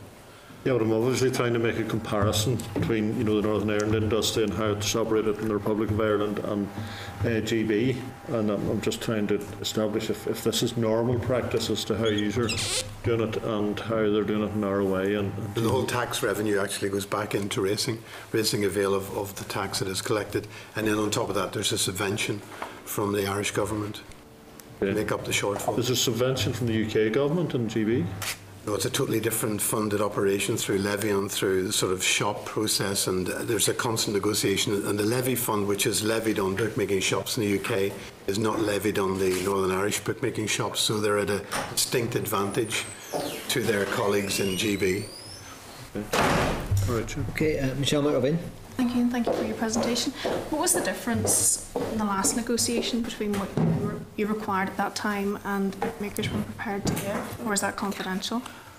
Well, I think at that stage we were, if somebody could help me with what we actually asked for, I think we could have been asking for in the region of 5,000 per shop. The region, I think, was about 4,000, but we went and sat with the bookmakers. I think the Minister had indicated a higher level, that she required bookmakers to pay a higher level, but in the interests of goodwill, in the interest of getting a settlement, that figure was agreed at 2,000, and we came back to the Minister with that solution. We were trying to get a solution, as we clearly would like to get a solution this time as well. We'd like the solution with the bookmaking industry, and we'd like to make it easy for Darren, we'd like to make it easy for the Minister, but unfortunately the bookmaking industry is not so inclined. Okay. And just in relation to the £2,000, has that been sufficient to cover costs for you over the last 4 years? Maybe I'll give you an example. Just in the last 6 months, my involvement in the HRI, I've had to go to HRI to get emergency funding of £60,000 because there is actual shortfall in the fund as we speak, and we're clearly at an enormous disadvantage now going into the next year. So we're really in a very, very difficult position. Okay, and obviously you did mention greyhound racing in the Irish Republic. Is Drumbo Park subsidised in this way, or is it in a different situation altogether? Is it a private racecourse? The fund here is just simply the fund for the horse racing fund. So it's different to what's happened in the Irish Republic. And obviously then you have to subsidise it in some other way, and have with regards to sponsorship and your own hospitality revenue. Is that what keeps your business alive? That's right. Basically, the Horse Racing Fund allows for a contribution towards prize money, health and safety and integrity. So those are the three elements that we can draw money from the Horse Racing Fund. For example, this year, if the fund, let's say, had a large chunk of money and money wasn't an issue, under the legislation, we at Down Royal could have claimed £200,000 extra over what we're claiming, and indeed we're getting into our big meeting in November, and health and safety integrity, for example, paying the blacksmith, the vets, the doctors and all the people integral to running racing, we do that ourselves out of our operating profit, and by doing that you then are in a position where you don't have money for capital improvements or driving the business forward. And we've had a very tough 7 years. We've been in recession for 7 years, and we're now competing against the other sports, and other sports which have had quite significant investment, via the government, whereas we don't. We have to plough our own furrows. So therefore, we're competing with, for example, Ulster Rugby, who have a fantastic new stadium and really well developed hospitality facilities, which we both have, but we would suffer about, to be quite honest, we would struggle against it because they've had brand new investment, and we, it's been 5 years or so since we've had ours. Okay. Thank you. Okay, Douglas McAleer. Sorry, I suppose sort of answered the question slightly there. I just got to make the point, I suppose, that the levy in the south of Ireland compared to the north here, it seems very, very disproportionate. So it does, and I just was going to ask the question about how is it affecting what you do compared to what they can do in the south, for example, and what impact it's having on performance, for example, or we are the poor cousins, basically. Yeah, I think, you just look at the employment levels. I think the last DART, there's 5,675 people employed in Northern Ireland in the industry, and there's somewhere around about 17,000 to 18,000 employed in the Republic of Ireland, and that industry is growing quite dramatically, even as I say, with the weekend that's gone by. The amount of sales and the amount of foreign investment also which is coming in. The Qataris are now coming into the Republic of Ireland, buying stud farms, making enormous amounts of investment in bloodstock. I mean, Northern Ireland has that opportunity as well. We've got some of the best trainers, we've got some of the best jockeys in the history of the sport. But again, you need the oxygen of funding if we're going to take this to a next level, which clearly we would obviously like to do. And that's obviously our reason for being here today, to try and get that oxygen. And so, just to be clear then, what is the state of negotiations with the representatives of the bookmakers? What's their position? Or? Well, they basically refused to meet us, and that's why we've gone back to DARD. This process started in December last year, so we came fairly early to the process, knowing that the wheels of government sometimes can take a little bit of time, and we seem to be really coming up against a brick wall. We're more than pleased to meet with the bookmakers to have a negotiation, but they certainly do not wish to meet with us. And so therefore we're back at the door of DARD to find a solution for us. Mr. Regular, we wrote to the bookmakers in February, and they did refuse to meet us then. And we have corresponded with them subsequently, and again, still have refused to meet us. So really in the position, that's why we're here today. Okay, Joanne Dobson. Thanks, Chair. Apologies for missing your briefing. It must have been swapped about a bit from the previous one. Okay, but I have read into the issue quite extensively, so if my question has been covered, forgive me for it.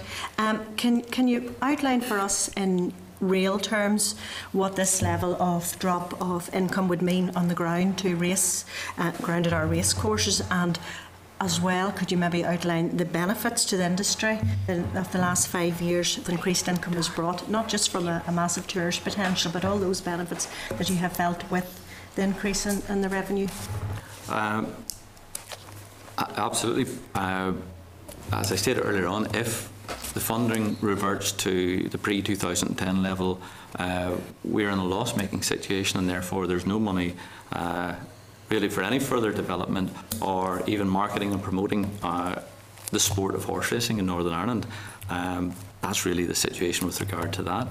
On the positive side, if the bookmakers were paying a fair and equitable amount, and as I said earlier on, we don't want them to pay a punitive amount or even something similar to what is currently paid in England or the Republic of Ireland. We just want a fair and equitable amount that if they were operating their business in any other jurisdiction, would be paying at least twice, 3 times, well, at least 3 times of what they're currently paying. We want them to pay as a source market fee a fair and equitable amount to allow us to develop our business and the sport and the rural economy of horse racing to the next level. And we're looking at England in particular, where racing at the moment is certainly in growth. The Republic has struggled now in the last number of years with the recession, and now they have bounced back with the Champions Weekend at Leopardstown in the Curragh, where they had quite a number of English runners over and English winners, and they had huge amount of prize money. There wasn't a hotel to be had in Dublin, and the business is vibrant, and they're looking to the future. Brian Kavanagh, the Chief Executive of Horse Racing Ireland, announced that they turned the cusp. It's in the public domain, and they feel there's a huge opportunity for job creation and an opportunity to develop and regenerate rural agriculture, because all horses in Northern Ireland, for example, they have to be bedded in straw, they have to eat hay, they eat oats, there's feed merchants, the secondary employment. Benefits entirely. It's huge. The secondary employment in this country, a lot of people wouldn't associate it with the sport of horse racing, but it's there. And if you look at what we've achieved from such a small country and our small region, we've got there's been 5 Cheltenham Gold Cup winners and 5 Grand National winners bred in Northern Ireland in recent times. And what Tony McCoy has achieved over the last 15 years, he has rewritten the history books and continues to rewrite the history books, again from a very small region. I think what you've said is quite correct, fair and equitable amount, and in essence, suppose your hands will be tied for further expansion and marketing as well, if this reverted back, because the tourist potential as well in Northern Ireland, and the ramifications around, as you say, the feed merchants where the horses are kept as well. So it would be certainly a step backward, I feel, if we were to revert to it. The key, I think, which is not lost me from reading the Hansard from 2010 debate, I think you were maybe in that, Tom, were you? your name kept cropped up, is that the changes came about following the negotiation between the race courses and with the bookmakers, and you raised the possibility of negotiation with bookmakers. I think you said, Mike, back in February. That's right. So, if I'm correct, then DARD were aware from February that you'd raised the possibility of negotiations. So, what part has the department played in bringing both groups together? Well, basically, DARD, we're in contact with DARD, and obviously, I think the reality is that we're probably not high up on the priority of DARD. They have a lot of other more pressing issues to them, but certainly in our world, this is a huge issue. This really is about the future of horse racing in Northern Ireland, and I can't really emphasise that enough, because if we go into a position where the fund reverts and if we look at our bottom line at the moment, we would put us in a loss-making position, and therefore there really is no future. Okay. Finally, Chair, I see from the briefing that the bookmakers are meeting with DARD in a few weeks. Chair, could we possibly, as a committee, write to the department asking what action they have taken to help facilitate the links between the organisation with the view to an agreement similar to what was on the Hansard in 2010. Agreements seem, it's important that we move this forward, because time is not on the side. So, agreement seems to be the key to this issue. And if that request was through in February, there's no meetings taken place. We're sort of in a stalemate situation here. So, I think it would be important from the committee perspective to ask DARD what they're doing to assist, to move this forward for the industry. Okay, Alderman McMullen. Yes, Chair, thanks for your presentation. I find it amazing when we are talking about an industry, a horse racing industry, that the bookmakers are refusing to meet with yourselves. I find that amazing when we're trying to make a case for advancing horse racing. I can't see you making the parallel with the south of Ireland, because we have other concessions down there. The government moved in horse racing, dog racing years ago. Family's been heavily involved in dog racing for years. Prize money was better. Lifford and places like that. Concessions on VAT, on stud fees, etc., etc. All of that there was in place. And we have the situation here where the bookers are refusing to meet with you. So there's something wrong. Something vitally wrong here. If you can, in my mind, run your business on a shoestring, more credit to yourselves. But if we are looking to move forward, and we're always looking to get young people into all sorts of industries and get them work, jobs, prospects out of it, and we have two of the big players really knocking head at each other at the top for some reason, I do think that there's something seriously wrong. And really, if we're writing letters, we should be writing to the bookmakers and asking them why are they not meeting. That's number one. Because the public heard this, what's going on here, I find it absolutely amazing that it's going on like this here. So I would certainly, from what I'm hearing so far, support your call for more getting together till we get this industry going. It's not an industry I'd be involved in, but I do see the prospects and the bonuses out of it. So if you're not coming looking for money off us, well, the best thing we can do is spend the money in a stamp and write to them, because really is this a case here of the tail wagging the dog, or the dog wagging the tail? What is it? We have a group not asking for money, so therefore we should be throwing all our weight in behind. They are, but not of us. At least stamps and writing paper and asking those questions. Why are they not talking, etc., etc. We could write to the department, but we could also write to them as well. So I think it's amazing. Mr. McMullen, I think perhaps the bookmakers weren't in a hurry because it defaults to the smaller payments, so why would they meet so quickly? What we could say to you was, if it were increased, we can assure you that every pound that's made goes back into the industry in so many different ways. It will create more jobs, more employment, more catering, more bars, more everything that goes with the side elements of racing. We're very keen as the two racetracks in the north to prove our worth, not just to ourselves but to all the racetracks throughout Ireland, and prove our own worth. Downpatrick's come a long way, and with the help of the Dart Fund we can go better. Down Royal are amazing, the things that they have done, and have their own festival. So we'd hope that you would be proud of us and where we're coming, and we have a real passion for what we do. We just need the wherewithal to allow us to do it. And we're not asking public money, we're just asking for a fair go to do the job that we know we can do. No, I appreciate that, and that's why I find it amazing that people won't work together on it, you know, and I don't know, they're always talking about advancing industry, advancing all sorts of things here, and here we have the right royal row we can't sort out. Okay, William Irwin. Thank you, Mr. Chairman. Might I say that I don't frequent bookmakers, but one would have thought that the bookmakers need the horse racing fraternity. That's where they make their profit from, a lot of it. So, I mean, I would have thought that they're well entitled to pay their share.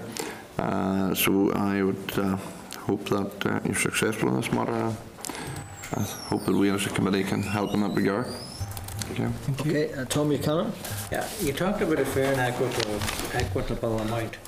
What, you know, it was 2,000, and if that's not sorted, it'll be reduced. Is 2,000 sufficient? Are you looking more? We are looking at an increase. If we look at the... What are you looking? What actually are you looking? Well, we have submitted a budget to DARD based on our costs, and elements of our costs. It's a very detailed budget showing that for the current fund to do the job that it was established to do, we would need £4,374 per bookmaking shop in Northern Ireland. Now, based on what, that's £2,000 a shop less than the pay in England, and a significant amount less than what's paid in the Republic of Ireland. But even if we look at the KPMG report, you know, the green paper, commissioned in 2008, at that stage, the KPMG report suggested the bookmaking shops paid £3,333.33p, and the off-course bookmakers paid £295 per off-course pitch. Sorry, repeat that. Right, yes, the off-course shops, according to the KPMG in 2008, the suggested figure was £3,333, actually it's 55p. And on-course bookmakers should pay £295 per pitch per annum. If we look at the £4,374, for example, from all the bookmaker shops in Northern Ireland, how does that work out if some bookmaker says, but look, here's somebody in some other place, in some other part of Northern Ireland, and they're doing much more trade than what I'm doing. Does that make a difference? No, they pay a flat fee per bookmaking shop. We have tried to investigate how successful the industry is in Northern Ireland, but we've been very unsuccessful in obtaining that information. But we have been able to identify the success of the PLCs who operate in Northern Ireland, for example, William Hill and I'm just trying to think, and Paddy Power. And if we look at Paddy Power's growth over the last 4 years, it's I think 111%. And William Hill, here we go. The Paddy Power share price, the difference between 2010-2014 shows 116 increase.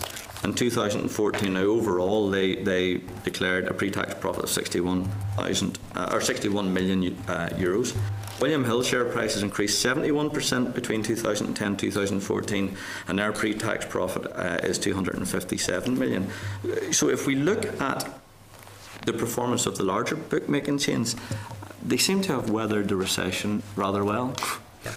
What I'm doing, I suppose I'm being the devil's advocate here. If I run a bookmaker shop and I had a neighbour run a bookmaker shop and I had 10 people betting in it, and my neighbour had 100 people betting in it, I would be kicking up a fuss and saying, well, the person that has 100 people betting in should be paying more than what I'm paying. And that's a fair point. I think if we look at what a bookmaking shop would pay in newspapers per week, it's probably more than what they'd be paying towards the racing industry. Okay, it's only a point.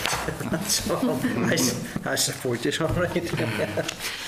Again, a point that Tom raised, and of course I wasn't so direct with my question because I didn't want to declare a hand in what could be a negotiation, but you have the information with regard to your own budgets.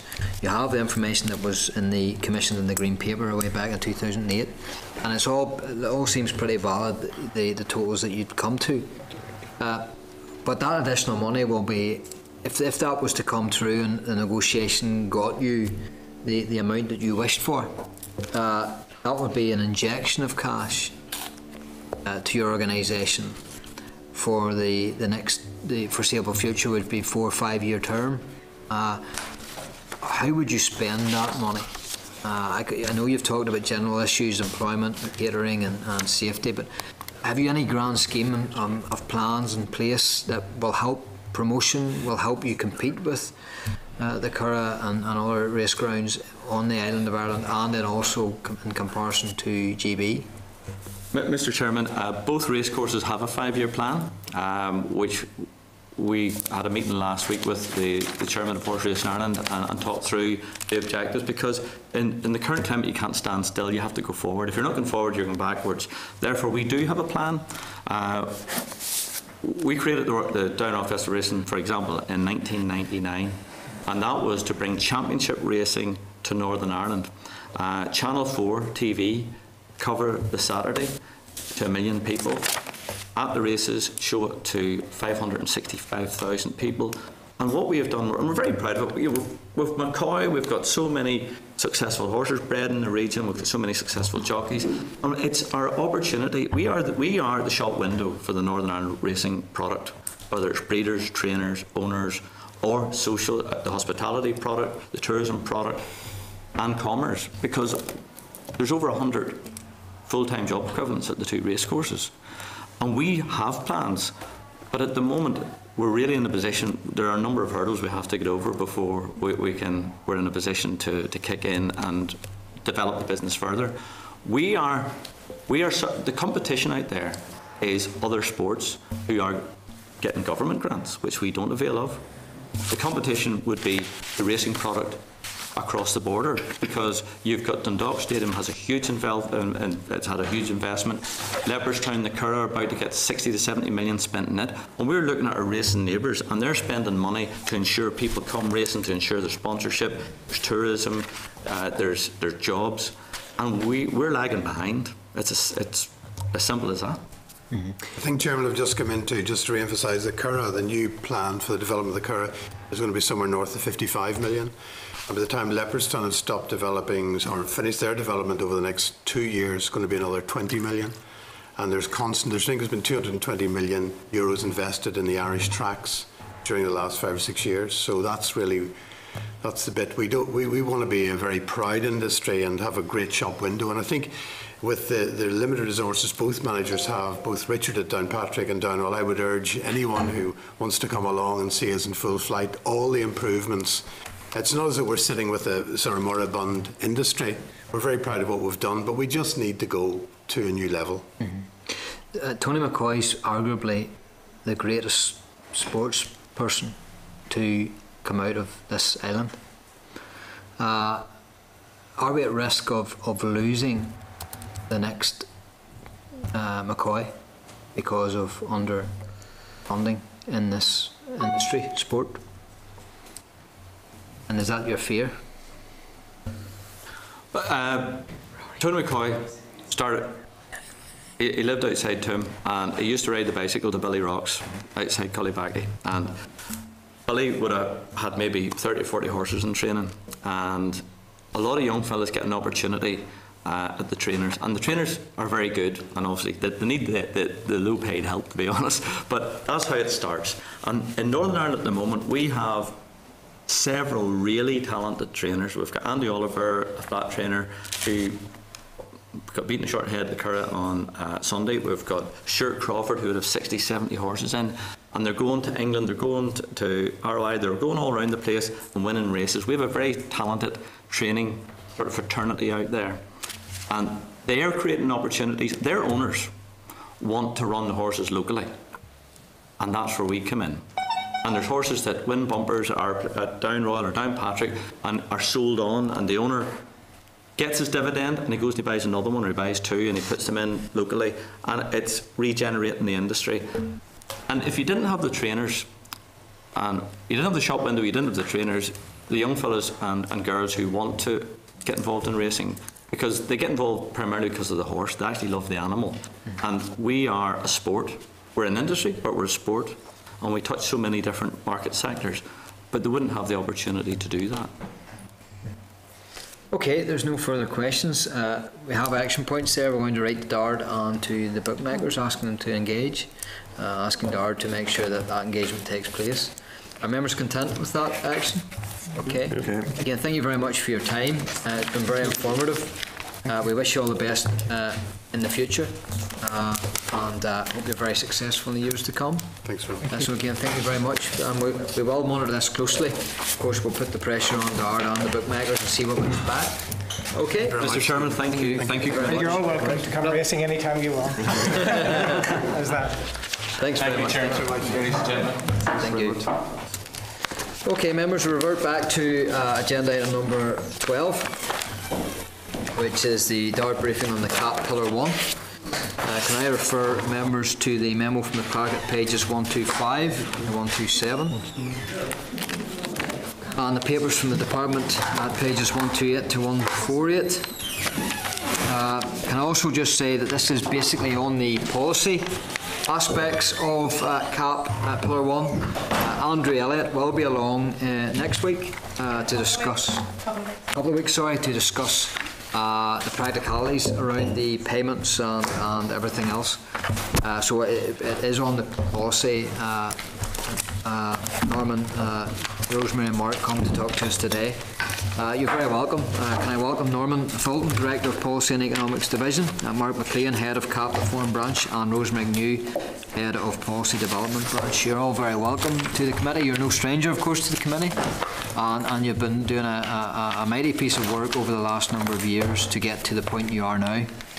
You've travelled the country length and breadth, attending meetings and some difficult meetings in public with people who were deeply concerned and agitated and everything else around the future. So no easy task. Also having to deal with politicians at those meetings, again, which was no easy task also, and could be volatile at the best of times. So again, I certainly recognise the level of commitment and work that was needed to get the department to this point. So let me acknowledge that straight away. But we are where we are. We're here now. We've obviously got proposals off to the Commission to get permission and granted permission for that, so we can move forward again. The members will have had a chance to read your written submission. A presentation, I'm sure you have one. Can we restrict it to 10 minutes, no more than that, please? Yep. And then we'll go into a question and answer session. So without further ado, Norman, please lead off. Thank you. Okay, thank you much for those very kind comments, Mr. Chairman. Very much appreciated, and of course by the team as well. So I'm just going to make some very brief introductory comments. As you mentioned, you have a copy of the policy decisions, and I'm sure you want to get into asking questions about that as quickly as possible. So the document sets out the policy decisions that were announced March, April, May, June, July of this year. So we now have the policy framework set under which we will now move forward under Pillar 1. I suppose the key decisions really were part of the June announcement, following agreement by the Executive. And so that establishes Northern Ireland as a single region, will operate as a single region model, have a 7-year transition towards a flat rate support regime. And at this point not be using coupled support, though that's a matter that can be reviewed at a later stage. And of course we'll not be using the small farmer scheme or the redistributive payments, so keeping it at suppose, a fairly simple support framework within the scope that is made available to us. We also had various earlier decisions relating to young farmer support arrangements, capping of support at individual farm level, as well as approaches around greening, retention of permanent pasture, options for ecological focus areas, and what we would use to count towards that, and earlier decisions around minimum claim size, allocation of entitlements to those who have never had entitlements before, but were involved in production. So I think that allows us to bring in people who are actively involved in farming, but possibly missed the boat in 2005. So we have our overall policy framework now in place, and the focus now very much shifting towards preparations for implementation. Still a lot of work to be done as we run into the first applications next year. And you'll be aware of some of the work that's now starting to emerge and become more evident and visible, particularly around, for example, CAFRE, preparations to deliver the Level 2 courses for prospective claimants for young farmer support. And doubtless you'll be aware of public meetings that are starting tonight on greening requirements. So it's starting to roll out, and you're starting to see some of these things emerging, and that will continue over the coming months. So delivery aspects now very much progressing, but I suppose maybe the focus of today is around the policy issues. So I'll stop there and really give the committee plenty of time to ask questions. Okay, thank you very much, Norman, for being concise and brief, and of course for the information that you have provided to date on this. I'll get straight in. There is some confusion and consternation out there at the present time on clarification. I've written to the Minister, got something back, scanned all as it may be, and I can understand the reason for being nervous around giving out information. We need approval from the Commission. But the issue is basically for the Young Farmers Scheme, whilst we know it's Level 2, what other qualifications relevant to that can be used to qualify for that? I suppose clarification on what the related subjects, it says here containing at least one a farm business management module. You know, what does that mean? How do you spread that out? Because there are so many young farmers out there who are doing subject courses that could well help in business, could well help in aspects of moving forward with a farm business, but might not necessarily be farm specific. Yes. And then also the issue around a head of holding. If there's a shared head of holding with their father, what will that mean to them? How will that affect a claim if a claim goes in? And you know, do they have to be totally the head of the business, or can there be a shared enterprise?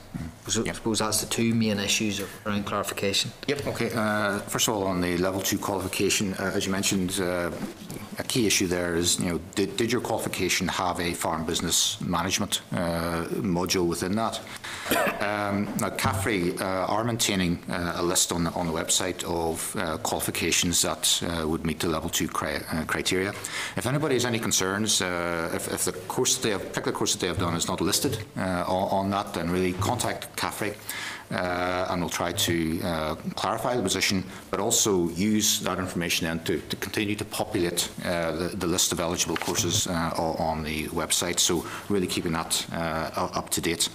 So anybody has any concerns or issues around that, then really contact CAFRE, and that will be sorted out.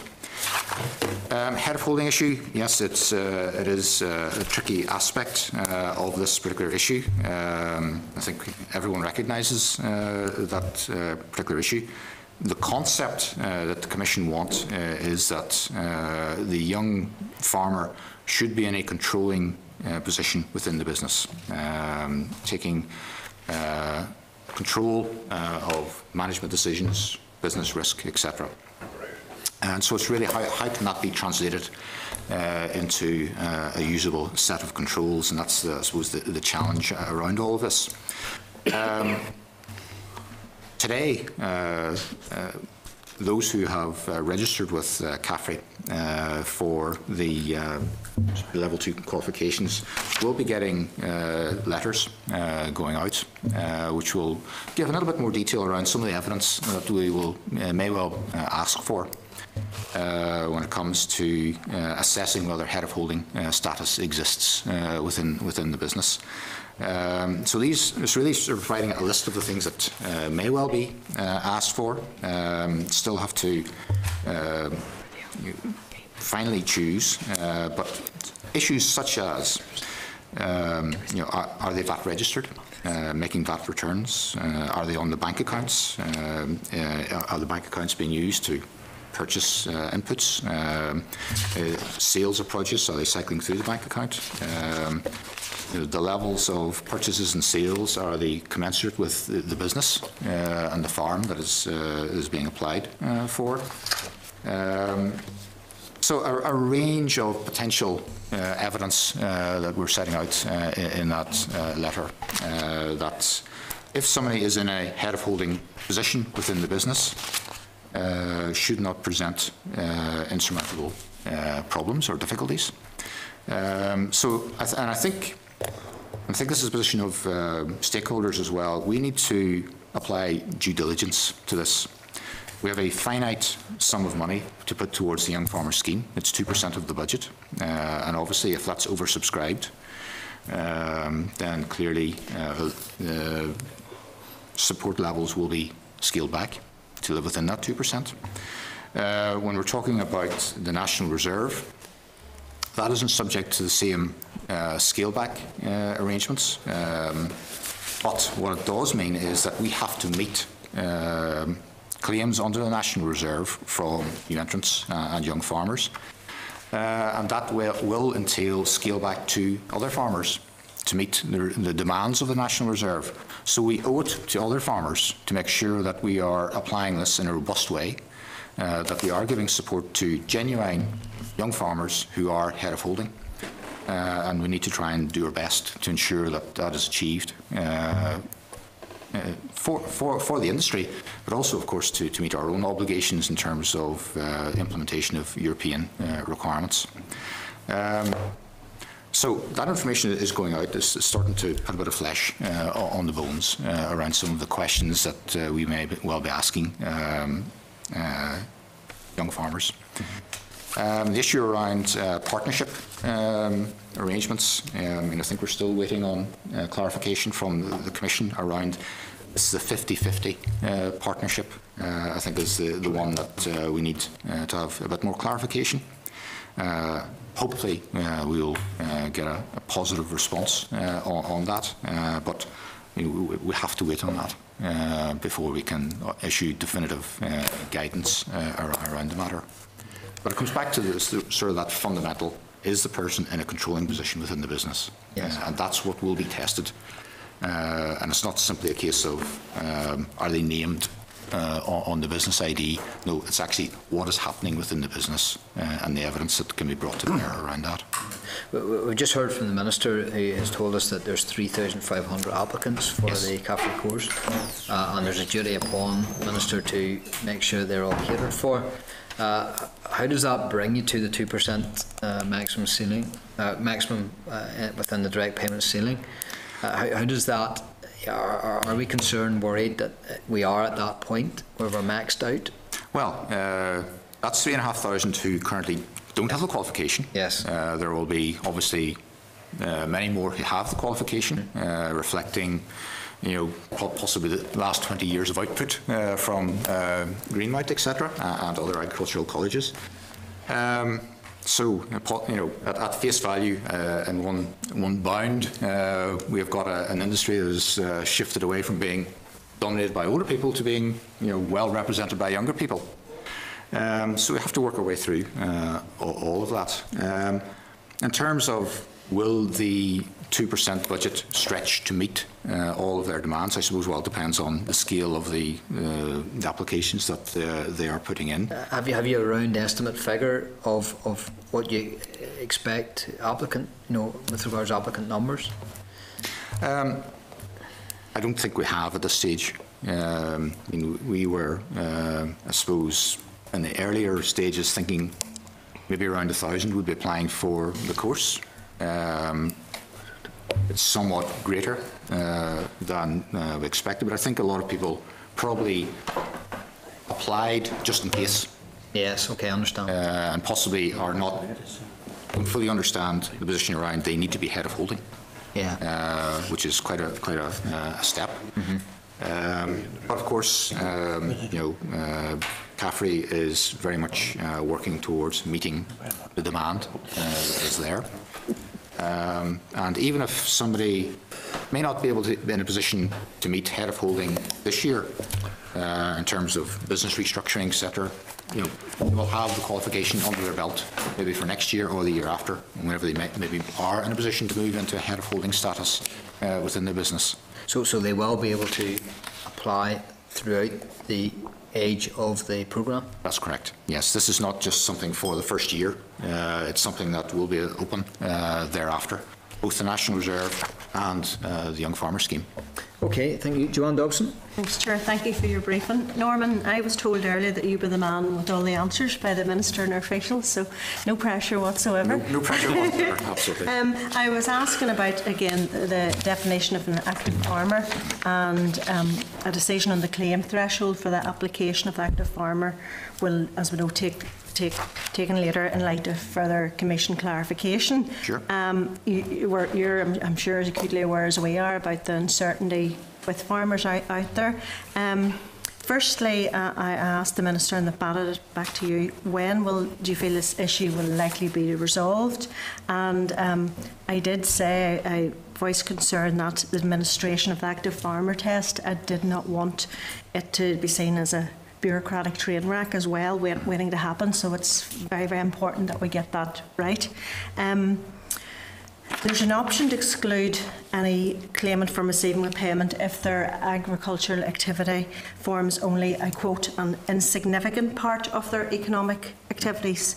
So how do you define insignificant part? Is it 5%? Is it 10%? Sure. They weren't able to give me clarity on that, so yep. Maybe you could help with those questions. Okay, yep. I think really the issue around the claims threshold is really confined to the negative list issue. So the negative list is confined to airports, railway services, waterworks, real estate services, and permanent sports or recreation grounds. So that's the compulsory component, if you like, of the negative list. And the decision was taken not to extend that negative list any further than that. So it's really those businesses. And it's only in cases where those businesses are of themselves involved in farming activity. We may have instances, we do have instances where our airports, for example, are renting out land in Conacre. In those circumstances, it's the person who's renting the land who will be establishing entitlements on that land. So we expect that in reality there will probably be very few businesses which fall into those categories of business and are also involved in agricultural activity. But for those that do fall within that, then the thresholds, the decision was taken to apply the threshold at €5,000. And that was part of the 11th of July, I think it was, announcements. So that is, it's out there. It's on the website.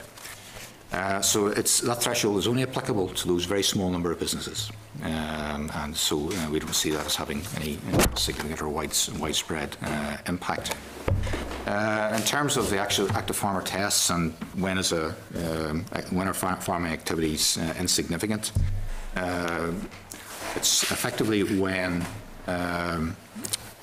if 30% of their income or more a third of their income comes from agricultural revenues, then if it's over that, you cannot describe that as insignificant. But again, that's only applying to that very restricted list of businesses. So anything less than a third, you're saying then? Would be, yeah, kind of insignificant, yeah. But it's only for a very restricted list of businesses, and we don't expect many businesses to fall within that. If I just pointed out, just on the briefing for the committee or the papers that we provided, there's a section summary of majority of remaining technical decisions announced on the 11th of July, and the answers in relation to the threshold is point 1 of that, and in relation to the, how much receipts from agricultural activities is regarded as significant is point 15 on That's page 17, 18. But the one point I want to stress is we're talking here about the negative list, which, as Norman has said, will apply to a relatively small number, probably a very small number of claimants. The active farmer issue that is generally talked about in Northern Ireland is relating to Conacre land, and that applies to everybody. And then how do you make it not, the bureaucratic train wreck? That's the concern out there, that it's going to be over bureaucratic. What are you doing to ensure that it won't be? Well, in the more general sense, when it comes to the issue of Conacre, the key question is, I suppose, really, it's about, at a field parcel level, who's controlling the activities associated with that, whatever's going on that land. So claimants are not trying to establish their bona fides in terms of an active farmer as such. What they're really saying is, in respect of the land on my application, am I in control of the activities going on there? And what we have said is, in a Conacre situation, it's almost certainly going to be the tenant who's in that position, and the person who is renting out their land in Conacre would not be in a position of being able to say, on that land, I am in control.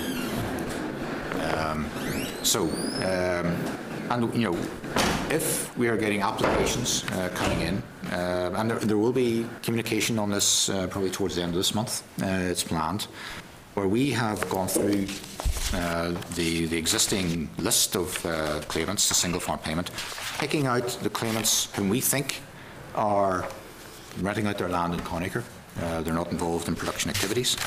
They will get a communication towards the end of this month saying, we think you're in this position, and therefore, from the evidence we have, you have no active herd within this business. There's no indication that you're involved in production activities. And indeed, the land that you have may well also be appearing on someone else's form. So therefore, we don't think that you will be eligible to apply. So making it clear to them where we think they stand. And therefore, our assumption will be that come next year, they wouldn't get an application form automatically from the department. Now, of course, they may well change their circumstances by next year, and if they were in charge of land, undertaking activity or whatever, on parcels of land or whatever, they could come back into the system. But what we're trying to do is to make clear the position as we see it at this point in time. And of course, next year, if we're getting applications in from individuals where there's no evidence of any activity going on that land, if we cross-reference with APHIS, for example, and they have no herd, they have no flock, they're simply growing grass from what's on their application form, then those businesses will have to investigate to see what actually is going on that business. So, I mean, there are various cross-checks that we'll be seeking to apply and to focus in on those businesses where we think there may be an issue around who's actually undertaking activity on that land. So I suppose it is a different issue from the negative list issue, and it has a more general application. But I think maybe the other thing to point out in respect of this year and the publicity around all these changes coming forward, we've had a significant reduction in the number of claimants in 2014. So I think that's really indicative of a lot of landowners have already taken the decision to effectively exit from the single farm payment regime from next year. And that's very much to be welcomed. And hopefully we can progress on from there next year. Okay. Thank you, Nor. Thank you. William Mervyn. Thank you, Mr. Chairman. And as has been mentioned, the young farmer situation is difficult. If a young farmer is already head holding and he's under 40, does he still qualify or not? If he is under 40, he can't. He's already head of holding now. He's already head of holding. Yeah. As long as he's not been head of holding for more than 5 years. So in 2015 at the first year of application. And in that year, in 2015, he cannot have a 41st birthday. And of course he needs the qualification as well. Called discriminatory if you say over 5 years. I mean, he's still under 40. It's a difficult one, isn't it? It's really the important thing is age. Yes, he's under 40. Yeah. In the first year of application. Yeah. It was the important thing. So, for example, if he was 40 in that year, but he gets in, and he has just become head of holding, then he has the full 5 years ahead of him. Right. So it's the age at first application. But the 5 years, I suppose, really, I think what the Commission were really trying to do is to give additional help to people in those formative years when they're taking over a business. And once, I suppose the assumption has to be that once they're in there, they're established for 5 years, they're up, they're running, and they don't need additional support. So it's really in those critical early years of taking over a business that the additional support is made available to them. And you did say early on that there's a lot of applicants that are seeking to attain the qualifications. I surmise that many of those will not be head of holding. They're taking the opportunity, of course, to avail of the qualification, and rightly so when it's there. And that in the future they may wish to do, or may be in a position to take a head of holding. So. Yeah, and I think that's the important thing to note is that this is not a one-off opportunity in 2015. But many people on the ground at this minute don't realise that. Yeah. Rank and file people. I would say you'd have less applicants the year if people had realised that. Yeah. Many people don't realise that. Yeah, I think that's probably. I think even many in this committee might not realise that today either.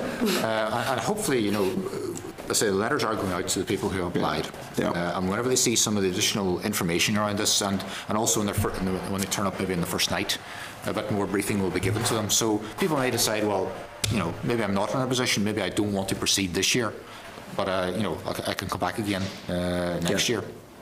So I suppose it's really, let's see how we progress over the coming weeks. In relation to transfer of entitlements, have they all been completed at this stage? Sorry, say again. The transfer of entitlements, have they all been completed? Yeah, I think they've been largely completed. There may be still some still to be processed, but the vast majority are now through, and I think the aim is to complete that fairly shortly now. A bigger job than you realised, was it? Well, yes, I think there was something like a 7 or 8 fold increase in the number of applications compared to normal. Yeah, but I think it's good news. In terms of the number of people who have actually taken the decision. I think that's good, yeah. The message did get out, there's no doubt about that. Yeah. And the fact that additional time was given to actually affect the transfers. So I think, yes, it's additional work this year, but it puts in as a better position for next year. Yeah. So I think, it's a positive outcome. Okay. Okay, Dale, I'm going to leave. Oh, thank you. Thank you, Chair. You see, one of the aspects of the reform was that people who don't have entitlements can apply for entitlements in this application year, provided they can have verifiable evidence that they have been engaged in agricultural activity. What type of evidence will the department be looking for? This is May 2013. You had to prove that or give verified. What sort of evidence is the department looking for? Yeah, the department may actually be able to verify much of this from its own records. For example, if have an established business with an APHIS record with animals in the herd, and clearly on the business, and subject to annual TB testing, etc. The department probably already knows from existing records that yes, there's a business that's already been operating. And so therefore that information already exists. There may be instances where maybe we don't have that information. For example, if the business is maybe purely a potato growing enterprise, and we may not have records relating to that business, then it will be relatively simple for the business to come forward and actually show, well, here's evidence of sales and purchases and accounts and tax returns and all those, the evidence that will be existing there and very readily available to the business, and it could present very easily to the department to show that it was trading in 2013. And how the department calculate the value of those initial entitlements? For those individuals, they will effectively carry in zero entitlement with them from the old regime into the new regime. So they start off initially, but then they take the first step in 2015 towards flat rate. And then they will progress 15, 16, 17, 18, etc., towards flat rate over the 7 years projected. So just to be clear, so in the 2015 application year, they actually won't get a single farm payment, but they're in the process of moving towards the... Well, they will get a payment in 2015 because 2015 is the first step. Aye. That towards, so in fact it has about €47 or something, is that? Yeah, like sort if of the level? regional average turns out to be somewhere around 329, they'll get 14.28% of 329 in year one in 2015, and then it goes up another approximately 7th in 2016 and so on. Yeah. Yes, one more thing, Chair. Okay, yep. Just on the young farmer, you said that the head of young farmer who's the head of holding has to be in a controlling position and not just named as the head of holding. How do you test that, and how long? What are you looking for there to prove that they're in this controlling position within the business, and how long does it take a young farmer to get into that position before the department will accept that they're a legitimate head of holding for the young farmer scheme? Well, they have to be in that controlling position at the point at which they're applying. So it's not a case of they will become head of holding within the next 6 months or a year after applying. So they have to be in that position beforehand. And that's something then that obviously we'll seek to check from available evidence, and as I mentioned earlier, there's various things that we will potentially look at around that. It's really trying to look at the business and the operation of the business and the role of that individual within the business. So, for example, taking are they named on the business bank accounts, and are they registered for self-employed income? Things like that you'd expect somebody in a head of holding position to be able to demonstrate. So that would be checked at the outset, and then it would be subject to periodic checks thereafter to make sure that that head of holding status is being maintained. Particularly if the individual is claiming for 5 years the top-up payment.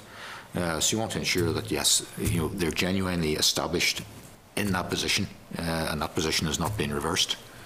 And I think always we want to be in a position of being able to say, look, if you are genuinely head of holding within your business, then you should not find it difficult to be able to demonstrate that within the business, and say, in fairness to other people who are being paid from the same pot of money, because it is a finite pot of money.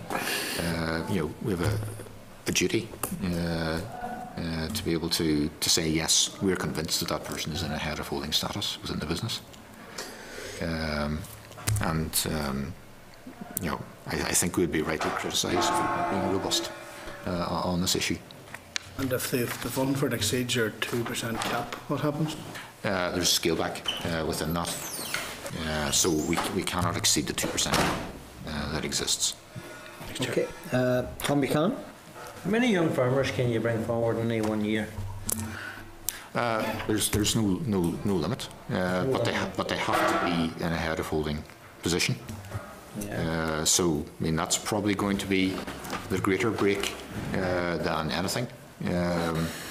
As you know yourselves, I mean the tradition within agriculture is that the older generation find it difficult sometimes to allow the younger generation to take a controlling interest within the business. This is one way of encouraging that to happen, and put that younger person in a controlling position in the business. The issue as well with the active farmer, I can see difficulties here, because I know people who has their land set, or had their land set, if you like, out in Conacre or whatever, but now they're going to begin farming. And you did say earlier that you would look at the records to see who had their land set out in Conacre, send them out a letter and say, well, we don't think that you're farming and this type of thing. And I can see that causing problems, because I have a number of constituents who actually had their land set out in Conacre but are going back into farming again. Yes. And I can see something like that causing problems and difficulties in the initial process of getting this through. Yeah. And, I suppose individuals ultimately have the scope, the choice of doing that. Our job will be to ensure that they are actually genuinely doing that. If they are starting up and becoming active farmers, we will seek to ensure that there's nobody else involved on the land which they are claiming and undertaking the activity on that land. So, obviously that's what we will have to seek to do.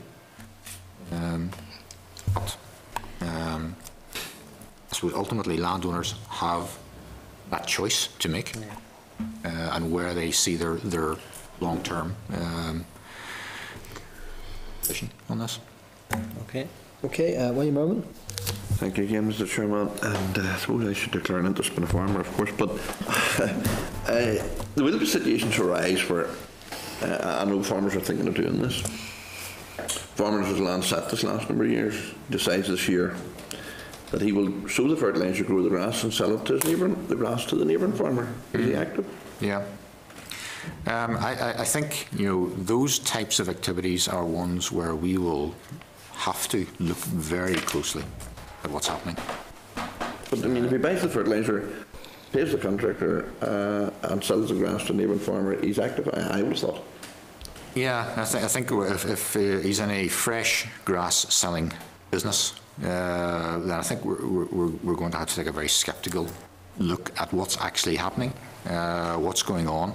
There's also a requirement on us around the circumvention clause, as it's called, which where really to where it's found that someone has artificially created conditions to allow them to meet the criteria to access support from the CAP, they will be excluded from benefiting from this support and may also face penalties.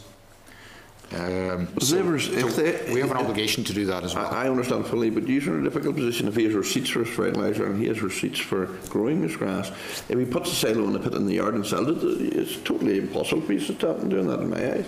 Many farmers do that at the moment. Yeah. Grow the grass, put it in a silo pit and sell it. Yes, there are some farmers who have an established business going for a number of years where they harvest grass, they put it into the pit, they sell it over the winter. Yeah. And they possibly may be renting out farm accommodation or cattle accommodation with it over the winter. I suppose somebody who is a long-established business doing that may be in a better position to be able to demonstrate that this is genuine, rather than somebody who does it for a couple of months in 2015. But yes, we'll certainly be asking questions around what's going on. I think I would add there, like in all those types of scenarios, the onus will be on the applicant to provide the evidence and to convince the department that they should be allocated entitlements. So, in that sort of scenario, they would be needing to look to demonstrate how does this differ in practice and in financial impact to Conacre. And if that evidence is not forthcoming, then there'll be no entitlements allocated. Okay. What about in my constituency and in my area? There's a lot of apple growers who don't keep livestock and grow apples. They're still okay, aren't they? Oh yes. Yeah. Okay. Good that you got that clarified, William. Joanne Dobson. Thanks, Chair. Again, young farmers, just want to tease out the detail of how young farmers provide the details of their qualifications to the department to show they're eligible, how it would be processed, because you spoke of the head of holding. Practicalities, how do they approve, or how's that processed? And what are your plans when a young farmer qualifies with an eligible qualifications midway through a year? obviously they become eligible. So would they be eligible for that year, or the proportion of that year's top-up? Yep. Okay, maybe dealing with the second one first. Yes, they need to have the qualification at the point at which they're applying to the scheme, so they need to have the qualification in place. And the courses that CAFRE are currently running are timed to have that complete. In terms of how will we check qualifications, well, I suppose it's really, if somebody has qualifications, they will have their certificates from their awarding body, and the department will ask to see those. So that's a simple as that, Norman, then? It's as simple yes, as that? It's as simple as that, yes. And the other criteria, of course, is age. So the department will ask to see the birth certificate. So it's relatively straightforward issues around that. So finally, have you been working with the Young Farmers Clubs of Ulster to ensure that they can advise their members in the details of the scheme, because they're such a significant part here? Absolutely. We've been keeping in close contact. We've had a number of meetings with the Young Farmers Clubs and very, very positive, helpful engagement. So yes, we are keeping in close contact. And yes, they're obviously a key way of getting the messages out to their constituency. They're such an important role, so that's good to hear. Okay. Yeah. Thanks, Chair. Okay, Declan Michael there. Thanks, Chair, for letting me back in again.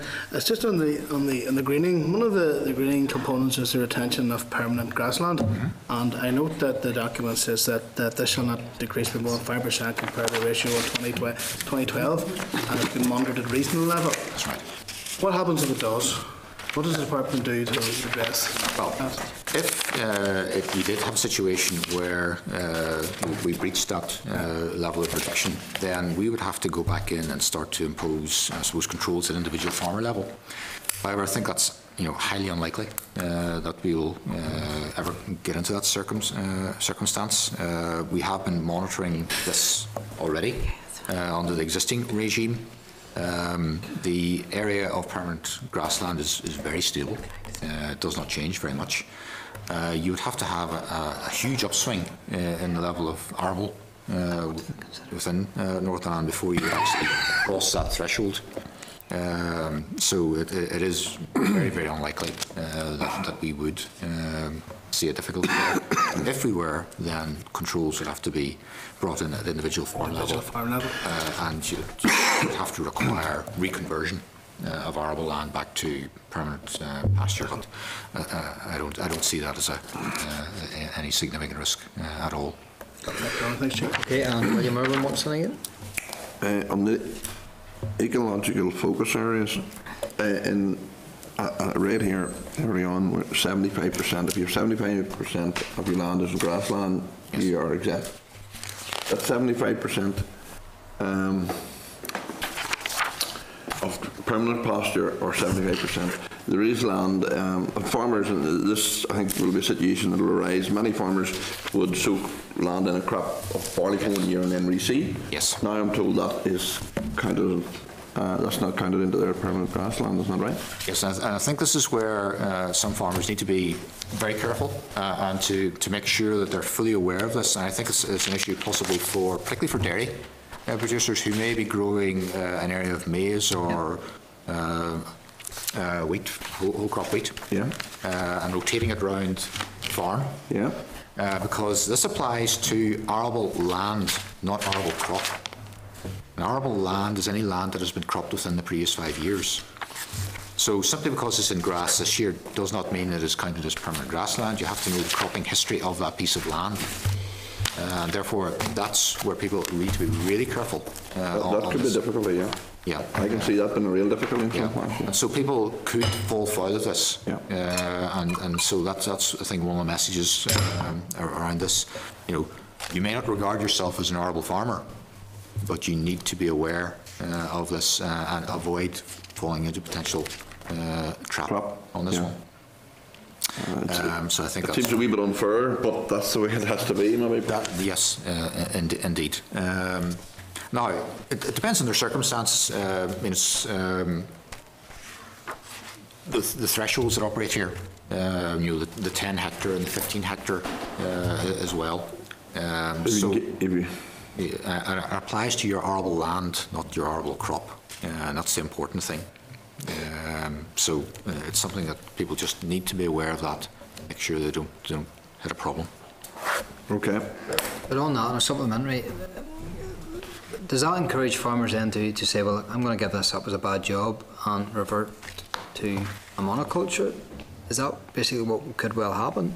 And how do you stop that from happening? Yeah, well, this was our concern in the early stages of reform, where I think it was EFA, there was no threshold, I think, in the very earliest iterations, and there was actually a lower threshold built in for crop diversification. So the fact that those thresholds have been raised, I think, mitigates a lot of the risk that farmers may actually, seek to engage in monoculture. I think the other thing as well to remember is that temporary grass is one of the crop groups allowed. So if somebody is between 10 and 30 hectares of arable land, and they had a diversification requirement, and one of their crops, some of their arable land is in grass, then they only need one other crop. So they may be fine in terms of crop diversification, but they need to be careful on ecological focus area. That they may have an obligation there. But again, their hedgerows may meet the obligation in full. So it's just something to be aware of and make sure. I think it needs to be quite a bit of clarification on this, because it will be fraught and difficult. But then obviously it begs the question, how does DART propose to get that information out there? Because that is technical in nature. That's right. It is technical, and it's one of the things that was, for example, in the information put out around tonight, tomorrow night, the next night, the green meetings, that if you are growing significant area of crop, then you need to come along and hear about these types of things. So yes, I think it is an important message, and hopefully it starts to build. People start to understand exactly what the obligation. Certainly, it's a message that during the various seminars and meetings last year, I was continually pointing it out. That you need to be aware of this, and simply because you don't see yourself as an arable farmer, don't think you can just simply ignore this. So to make yourself aware. Just a quick supplementary. If a farmer, then a dairy farmer, for instance, and if he keeps his cropping below the threshold, he's exempt. Is that what you're saying? Or we've seen he keeps in the future he keeps below the threshold, he's exempt. There are significant exemptions around this, and it's really trying to understand. Was that 15 hectares? You say? It's sort of a complicated exemption around. For example, if he's more than 75% of his holding is grassland, providing the remaining arable land is not more than 30 hectares, then he's exempt. So there are various exemptions around this, and again, people just need to work their way through that to see. I can understand the exemptions. The bit I can't get my head around is that in the previous 5 years, if he had ploughed quite a bit of his ground, rotated it, does it come into play and all that? You see, and that's the thing that people need to be aware of. For example, in the extreme, somebody who may have cropped their entire farm over the past 5 years. The entire farm is effectively arable land. Yeah, that's going to be difficult. Yeah. I mean, and how do you know that? And I've asked this question not to use directly, I've asked it to another member that's not here today, but I mean, if someone hadn't put in their X that it was arable, do you know it was arable or not at the end of the day? I mean, well, that's what we will be doing for each field parcel. How was that recorded over the past 5 years in the single application forms coming forward? And it wasn't recorded. Well, yeah, I think the vast majority of the land is recorded, and our experience is that the declarations are accurate. For land that maybe just appears for the first time in 2015, where we've got no history of it, we do have other ways we can look at it, like orthophotography. Better to look at previous years. There might be evidence from the farmer as such, as well. So those are sorts of things that we will need to look at. But the vast majority of land, we will have declarations for in some of the years anyway. It just complicates things a lot. Yeah, you know that. Yeah, on the thresholds and that, we do have detailed guidance on our website that goes through that, and also explains how fields are classified as either permanent grassland, permanent crops, or arable land. And certainly I would encourage everybody who potentially might be affected by greening, to have a look at the website, and we will continue to update it as more information becomes available, especially on the very technical aspect about how hedges count for EFA and so on. Yeah, and that's sort of taking us into the sort of the detail bits, but people just need to. That all hasn't. I'm sorry for going on. That all hasn't been identified yet as to what you will accept. Hedgerows. So roadside hedgerows, are they going to be more or less, or is the areas going? Has it all been decided at this stage? Well, these are all the things that hopefully we're starting to get greater clarity from the Commission, and there's even information coming through this morning for discussion in Brussels at the end of the month. So it's taking us forward, in terms of being able to clarify exactly all those issues around the treatment of hedgerows. But I think that really, given our field structure within Northern Ireland, relatively small parcels, lots of hedges, for the vast majority of people, the hedgerow is going to meet the requirement. But the one thing I would encourage is, put in all your eligible EFA features. Don't say, well, I've registered enough here, it gets me over my 5%, I'll forget about the rest. Be prudent, be cautious, and if you have features which will count towards EFA, then register them, give yourself plenty of scope, in case errors or whatever creep in. Okay, thank you very much for your presentation, your answers. No more questions from the members. So I think, again, thank you very much for your time and the extensive work and knowledge that you've built up on this forever important issue moving forward. So again, thank you, Norman, for your time. Thank you Okay, very much. okay, members, then moving on. Moving on then to agenda item number 15, which the guy knows the date of the next meeting. The next meeting of the Committee for Agricultural Development will take place on Tuesday, the 30th of September 2014. That's 2 weeks. 2 weeks, members, and that's because of the visit to National Ploughing Championships and also the Grange project down south, down in the Republic. So there's no meeting next week. The next meeting will be on Tuesday, the 30th of September 2014 in this room at 1 p.m. Okay, declare the meeting adjourned. Thank you, members. Assembly Committee Room